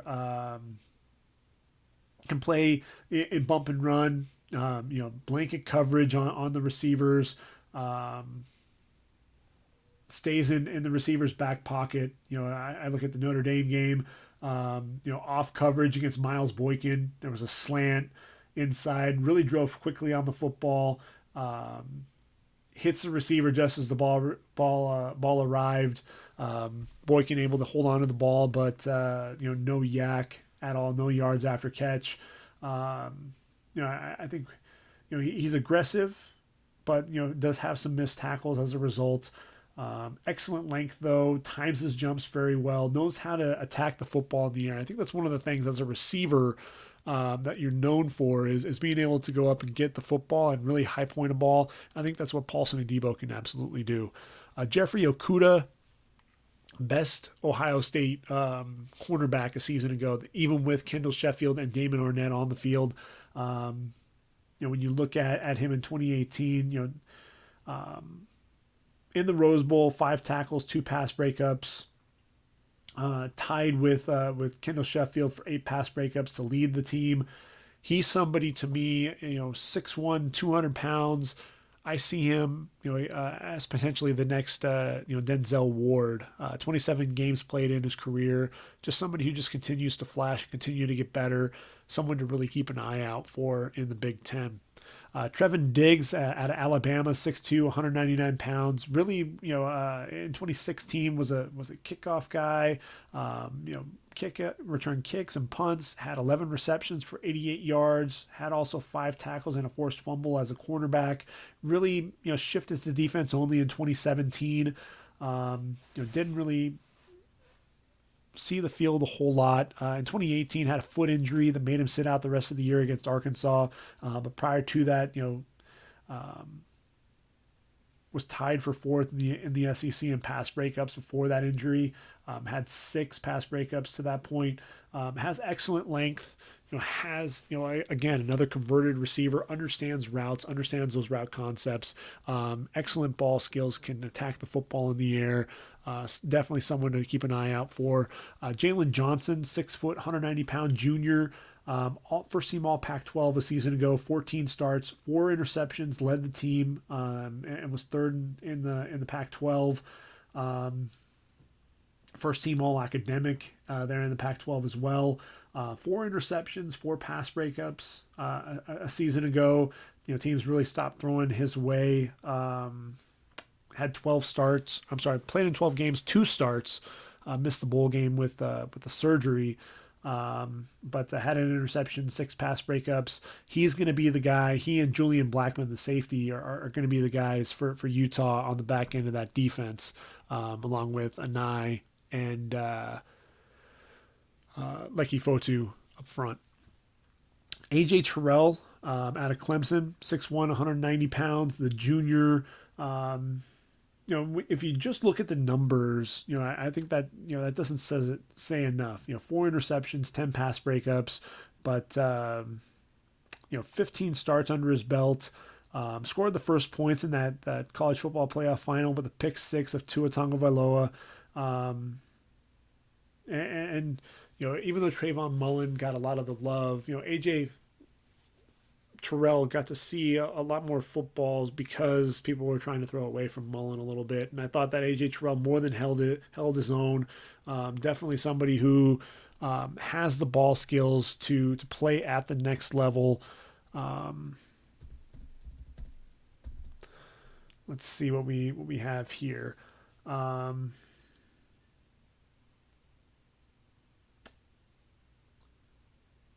Does a really good job, quick break on the football. Um, I think that's really the biggest thing that I see here. Does a good job in trailing the receiver, times his ability to get his hand in and make a play on the football. Does that really well as well. Jeff Gladney out of TCU, 6 foot, 183 pounds. Um, 3-year starter for the Horned Frogs. First and second team honors, all Big 12 a season ago. 46.9 QBR. Um, lowest in the Big 12 for Pro Football Focus. Also noted 1 reception every 16.5 snaps, which is lowest among corners per Pro Football Focus. 13 pass breakups a season ago, tied for second in the Big 12. In his career, 23 pass breakups, 4 interceptions. To his credit as well, I think Jeff Gladney is probably the least hyped cornerback prospect, but a guy who's just a really good cover corner. I thought he did a really good job, covering Hakeem Butler, who's a 4th-round pick of the Cardinals. Got his hands on him at the top of the route. Receiver cut inside of him, was still able to sit, on the outside hip. Quarterback threw the football, and he was able to get his hand in to knock the football away. 50-50 balls, does a really good job timing his jumps well, getting his hand in to knock the football away. Another guy with excellent timing, can do a really good job, be physical when he's needed to, also in bail technique. No wasted movement, especially on a lot of the comeback routes. Closes quickly on the football. Tune into the Big 12. Watch Jeff Gladney play. SEC, there's a trio of guys that need mentioning. They're all juniors and all guys who have first-round consideration written all over them. Christian Fulton, 5'10", 199 pounds out of LSU. Interesting guy. He was serving a 2-year suspension due to a drug examination by the NCAA conducted in the fall of 2016 per Ross Dellinger of The Advocate, and a lot of people were talking about this. Fraudulent testing sample in a failed test. Ultimately, the NCAA tried to double ding him and basically not have him just sit out 1 year, but 2 years. 730 days total was what they were looking at. He served 18 months of that. Joe Aleva said that this kid never missed a practice, never missed a class, was always there. So I think that's something that says a lot about this kid's character. That he owned the mistake, and at the end of the day, with it, I'm a student athlete. I have a job to do, and he's the top returner there. He played in a secondary with the likes of Greedy Williams. Still had 9 pass breakups on the year a season ago. Allowed only 6 first downs or touchdowns. He's scheduled to graduate in December with a degree in sports administration. 10 starts, but missed the last 3 games due to injury. To me, he's somebody who the red flags are there. Teams are gonna have to do their homework a little bit, but he's a lockdown corner. Has that that potential. And Pro Football Focus again, noting that 6 first downs or touchdowns on the year, has him rated as one of the better corners in all of college football. C.J. Henderson out of Florida, 6'1", 191 pounds, excellent size, led the team with 7 pass breakups, 2 interceptions versus Kentucky and South Carolina. Had an interception on a possible game-winning drive against South Carolina to seal the win there. Second team All ACC or All SEC, excuse me. And then Cameron Dantzler out of Mississippi State, another guy with excellent size, 6'2", just 175 pounds, a little slight. The big receivers are going to kind of push him around a little bit. You'd think at least 12 pass breakups in his career, but defensive back coach at Mississippi State is a guy by the name of Terrell Buckley. You may have heard of him, a former Jim Thorpe Award winner, first-round cornerback, 5th overall pick in the 1992 draft. Super Bowl 36 champion, played 13 years in the NFL. Saying he went on record and said that he feels that Cameron Dantzler is the best cornerback in the country. When you talk about a guy like Buckley, I think that's someone who gets it. He's got a heck of a unit there. That cornerback unit didn't give up a touchdown in all of 2018. Dantzler, 13 starts. Pro Football Focus noted that he was second in the SEC with a 41.1 passer rating, one of four SEC cornerbacks who did not give up a touchdown with at least 350 snaps. He was thrown at 52 times and just 22 receptions. That's a 43.1% completion percentage per Pro Football Focus, which is sixth amongst SEC cornerbacks as well. DeMarcus Acey out of Missouri is another guy, second team All ACC. He's somebody. 3 interceptions, 10 pass breakups, a guy who just continues to get better and better. 6'2", 195 pounds, has excellent length. Georgia Southern has a corner by the name of Kendall Vildor. If you haven't seen him play, 5'11", 180 pounds. He's someone to watch. Second team All-American, Sun Belt Player of the Year, first team All-Sun Belt, 13 starts. Didn't give up a completion against Clemson and actually picked off Kelly Bryant when they played against him. On a roll with the GPA over 3.0 as well. 16 special teams tackles, 12 pass breakups a season ago, 4 interceptions, has 19 pass breakups and 7 interceptions in his career. Kendall Vildor is somebody to me that I think teams have to be mindful of at all times. Very athletic, has a nose for the football. Not the biggest guy in the world. May end up being a slot or a nickel, but definitely a guy who has some excellent ball skills. As does T.J. Carter out of Memphis. Come on, 6'2", 190 pounds. 23 pass breakups, had 11 as a freshman with 4 interceptions, has 6 total in his career. Academic All AAC, led the team, like I said, in passes defense with 14, pass breakups with 12. Let's see. 6th in the AAC in passes defended, 3rd on the team in tackles, multi-tackle games in all 14 contests a season ago. After being a freshman All-American in 2017 for the Memphis Tigers. Mike Hampton of South Florida, 6'1", 168 pounds, the junior. People really need to start talking about this guy. Had 4 pass breakups in one game against East Carolina, en route to 16 pass breakups on the year. We talk about South Florida, and I think Mike Hampton is someone that people really have to keep an eye out for, because he's going to be the next big cornerback to come out of South Florida, and I think someone who teams are going to have to get to know very quickly. Otherwise, he's going to make them pay. Chase Lucas out of Arizona State, 6 foot, 175 pounds, the junior. Had 6 quarterback pressures, I thought was interesting. Second among the Pac-12 corners.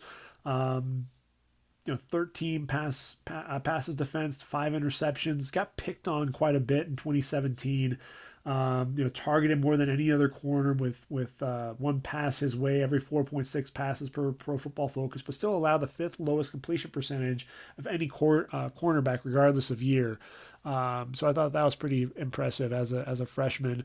So someone to keep an eye out there on Herm Edwards' team. Mark Gilbert out of Duke, 6'1", 175 pounds, the junior. Sat out spring drills after recovering from a hip surgery that he had back in September. Had a dislocated hip against Northwestern. When you look at him, you really have to talk about his 2017 stats. Had 6 interceptions to go with 15 pass breakups. Was really well on his way to being one of the top corners, and potentially a guy who would have come out in the 2019 draft had it not been for the hip injury. Really hoping that he can bounce back. That's a difficult injury to return from, but really looking forward to seeing what he can do. John Reed of Penn State, 5'10", 180 pounds. The veteran, he's a 5th-year senior. 18 pass breakups, 5 interceptions on his career. Tino Ellis of Maryland, 6'1", 190 pounds. Another guy, 19 pass breakups, including 11 a season ago. Honorable mention, all Big 12. Led the team in fourth in the Big 10 with 1.3 pass breakups per game. Lamar Jackson of Nebraska, another guy, 6'1", 215 pounds. A lot of these guys, or I'm sorry, 6'3", 215 pounds. A lot of guys over 6 feet tall in this cornerback class. 10 pass breakups in his career. Started 23 of 24 games there at Nebraska. Reminds you a little bit of Stanley Jean-Baptiste, who was a really big cornerback there at Nebraska. Alvin Davis Jr. of Akron. He's 5'9", 175 pounds. Is he a safety? Is he a corner? Would he play him in the slot? Look, he's a good football player. Regardless. First team All-MAC. Akron's defensive MVP. 11 starts at safety a season ago. 234 tackles. 5 interceptions. 7 pass breakups. 3 forced fumbles. 4 fumble recoveries. Just makes plays all over the football field. 3-year starter. Definitely a lot of fun to watch. And then finally, one last guy, Kevin McGill out of Eastern Michigan, 6'2", 193 pounds. There you go, another 6-foot corner, 17 pass breakups. Second team All-MAC a season ago, 17 pass breakups in his career, 4 interceptions, including 3 last year. Eastern Michigan has a few guys to keep an eye out for, and Kevin McGill is going to be one of them. And that finally takes us to the safety position. So when you're talking safeties, I mentioned the cornerback position had 20. There were 19 safeties taken in the draft a season ago. And when you talk safety, last year the top safety was Darnell Savage going to the Packers, number 21 overall. Jonathan Abram at number 27. But last year's draft class, you had another 4 safeties go in round number 2, another 2 go in round number 3. So a lot of guys, playing the safety position. You're looking for guys who can play the run, who can play the pass. Very versatile guys. Can they cover? Can they be deep safeties? The more that they can do, the better. And there's nobody in this draft class who can do it all quite like Grant Delpit out of LSU. 6'3", 203 pounds. He's a bigger version of Jamal Adams. Unanimous first-team All-American. He's actually one of just 9 Tigers in history to be a unanimous All-American. Jack Tatum Award for top defensive back. First-team All-SEC. First-team All-American, as I said. Nagurski Award finalist. 3 double-digit tackles at the safety position. 4 quarterback hurries. A season ago, 9.5 tackles for loss. 5 sacks to go with 74 tackles, had 5 interceptions, 9 pass breakups, 17 pass breakups in his career. I mean, this guy's just all over the football field, very instinctive, and a guy who plays under control. He's not somebody he's aggressive, but breaks down in space, very reliable tackler, and just a guy who is going to be a top 5 pick, potentially even a top 3 pick in the draft. Look, Jamal Adams went number 3 overall to the Jets. I can absolutely see Grant Delpit being, a top 5 pick as well.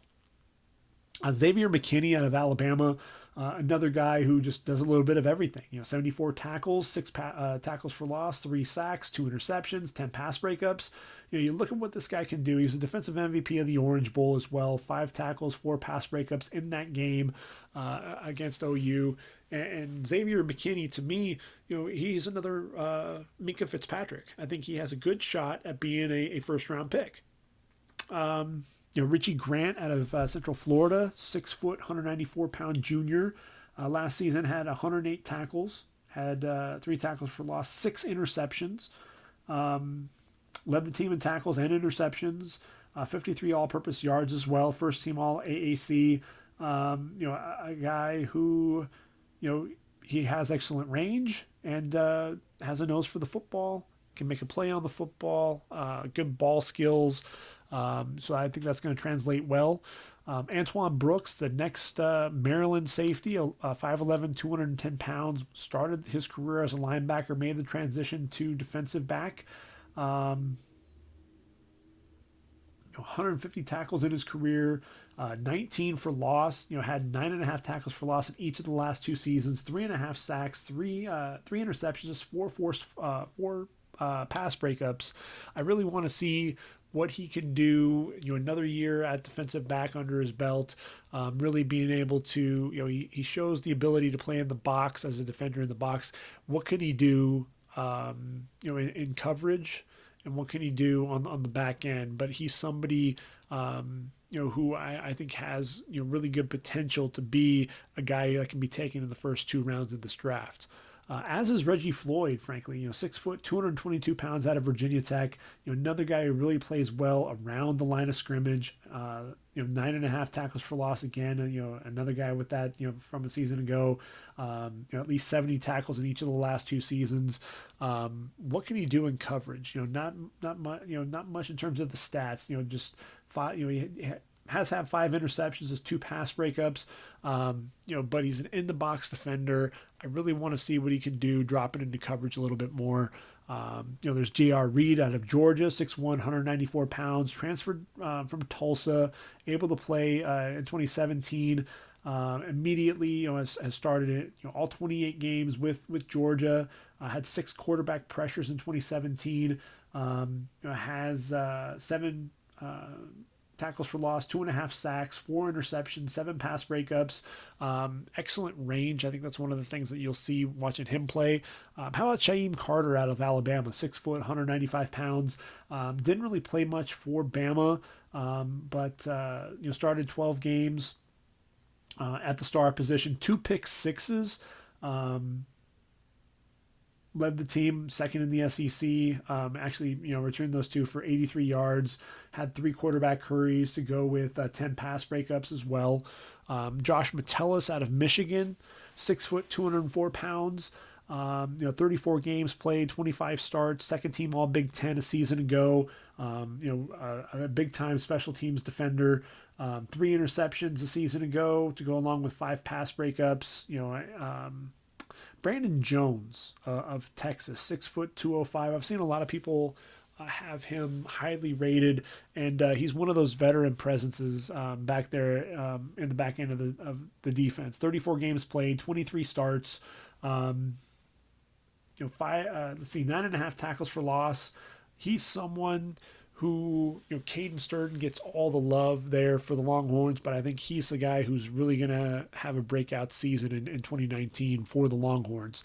Alohi Gilman, transferred from Navy, sat out last season, 12 starts, and had 94 tackles for Notre Dame. 5 pass breakups, 2 interceptions, had 10 tackles against USC, an ascending player, and somebody who I think is ready to be a leader there for the Irish. 5'11", 202, Alohi Gilman makes plays all over the football field. As does Julian Blackman, 6'1", 190 pounds for Utah. 16 pass breakups in his career, 5 interceptions, a 2-time All Pac-12 selection, MVP of the Heart of Dallas Bowl as a sophomore. 36 games played, 27 starts, a veteran presence there. He and Jalen Johnson are going to be fun to watch for the Utes. Jalen Elliott there for Notre Dame. He and Gilman are going to be teaming up together, 6'1", 205 pounds. He was one of 35 players a season ago with 4+ interceptions, had 4 interceptions to go with 7 pass breakups. Gilman has a little bit better range, but I think Jalen Elliott is a guy who has some pretty good ball skills. Tarek Thompson really burst onto the scene in 2017 as a freshman All-American, San Diego State's co-freshman of the year. Let's see, the first freshman for the Aztecs to start since Leon McFadden, played in the league. He started all 26 games in his career. 7 interceptions, had 5 as a freshman. Let's see, 12 pass breakups, as well. Just a guy who has good instincts, good ball skills, and a guy who can be a playmaker there in the Mountain West Conference. Jordan Fuller of Ohio State, 6'2", 204, very impressive individual. Not only is he a 3-year starter. 3.8 GPA, does a lot within the community, and they're on campus at Ohio State. a season ago, first team All Big Ten, tied for the lead in tackles, a team captain, academic All American, 6 games with 8+ tackles. Um, but a guy who, I thought he got beat, quite often, and struggled at times, over pursuing, and struggled with some missed tackles. So he's going to have to really rebound and have a big year for me, to be in consideration, you know, as a day 2 pick. Daniel Thomas of Auburn. He and Jeremiah Dinson are teaming up together again. 5'11", 208. Starter at strong safety last season. I think his career high of 12 tackles. Also had a tackle for loss and forced fumble against Texas A&M. I think those were, that was his standout game from a year ago. Damar Hamlin of Pittsburgh, 6'1", 195 pounds. Honorable mention All ACC, 14 starts, led the team in tackles with 90, 14 tackles against Syracuse, 7 tackles, 2 tackles for loss against Georgia Tech, 8 tackles and a forced fumble against Miami, 3 interceptions. 3 tackles for loss, 2 interceptions to go with 4 pass breakups for him. David Dowell of Michigan State, 6'1", 196 pounds. 36 games played, 23 starts. Last year was a third-team All-Big Ten selection, was 6th on the team in tackles. But a year before that, as a sophomore, was a first-team All-Big Ten, academic All-Big Ten as well. Second in the Big Ten and 11th in the FBS with 5 interceptions, 4 passes defended as well. Pretty good ball skills. Jeremiah Dinson, as I mentioned, a free safety and a nickel. Has some decent ball skills as well. He's going to be that veteran presence back there with Daniel Thomas for Auburn. Miles Bryant of Washington, he's 5'8", 182 pounds, plays corner and safety, plays a little bit of everything there on the back end of the defense. Second team All Pac-12 a season ago, played in 13 games, 12 starts, didn't start in the Pac-12 championship. Let's see, 14 pass breakups in his career, just 1 interception. But I think he's someone who has pretty good ball skills, especially as a converted corner. Kayvon Washington, 6 foot, 195 pounds, has played in nearly 1,200 snaps, 40 games played, 21 starts. Honorable mention All ACC a season ago. He's really going to be looked at to provide some of that veteran leadership for the Clemson Tigers on the back end of that defense. Really want to see him step up if he's going to be a guy who's going to be in consideration for anything other than a late third day selection. Brad Stewart out of Florida, only a junior, 6'1", 200 pounds. 11 games played, 7 starts. Had a pick 6 in the fourth quarter of the win over LSU. That was kind of the game that that really put him on the map. He's played in 22 games. Was a key player on special teams for them. He's going to be asked to do a lot more. A big season from him. We could potentially see him come out. Group of 5 safety, Javon Hagan, 6'1", 210 out of Ohio. This is a guy who, just a veteran presence. Check this out. 39 games played, 35 starts, double-digit tackles 5 times to go along with 25 passes defense, which is 10th in Ohio history. 6 interceptions in his career. This guy's a model of consistency. A guy who, 6 forced fumbles as well. Just a guy who makes plays all over the football field, either, first team All-MAC, in his freshman and junior season, second team All-MAC as a sophomore. Just a heady player, a very smart, intelligent player, and a guy who I think is going to be playing on Sundays. Brody Hoying of Eastern Michigan, mentioned Eastern Michigan previously, 5'11", 203 pounds, a guy who plays a little bit, he's all over the field.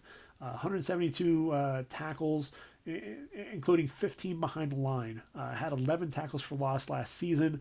Was a third team All-MAC selection, academic All-MAC as well. But a first team All-MAC in 2017.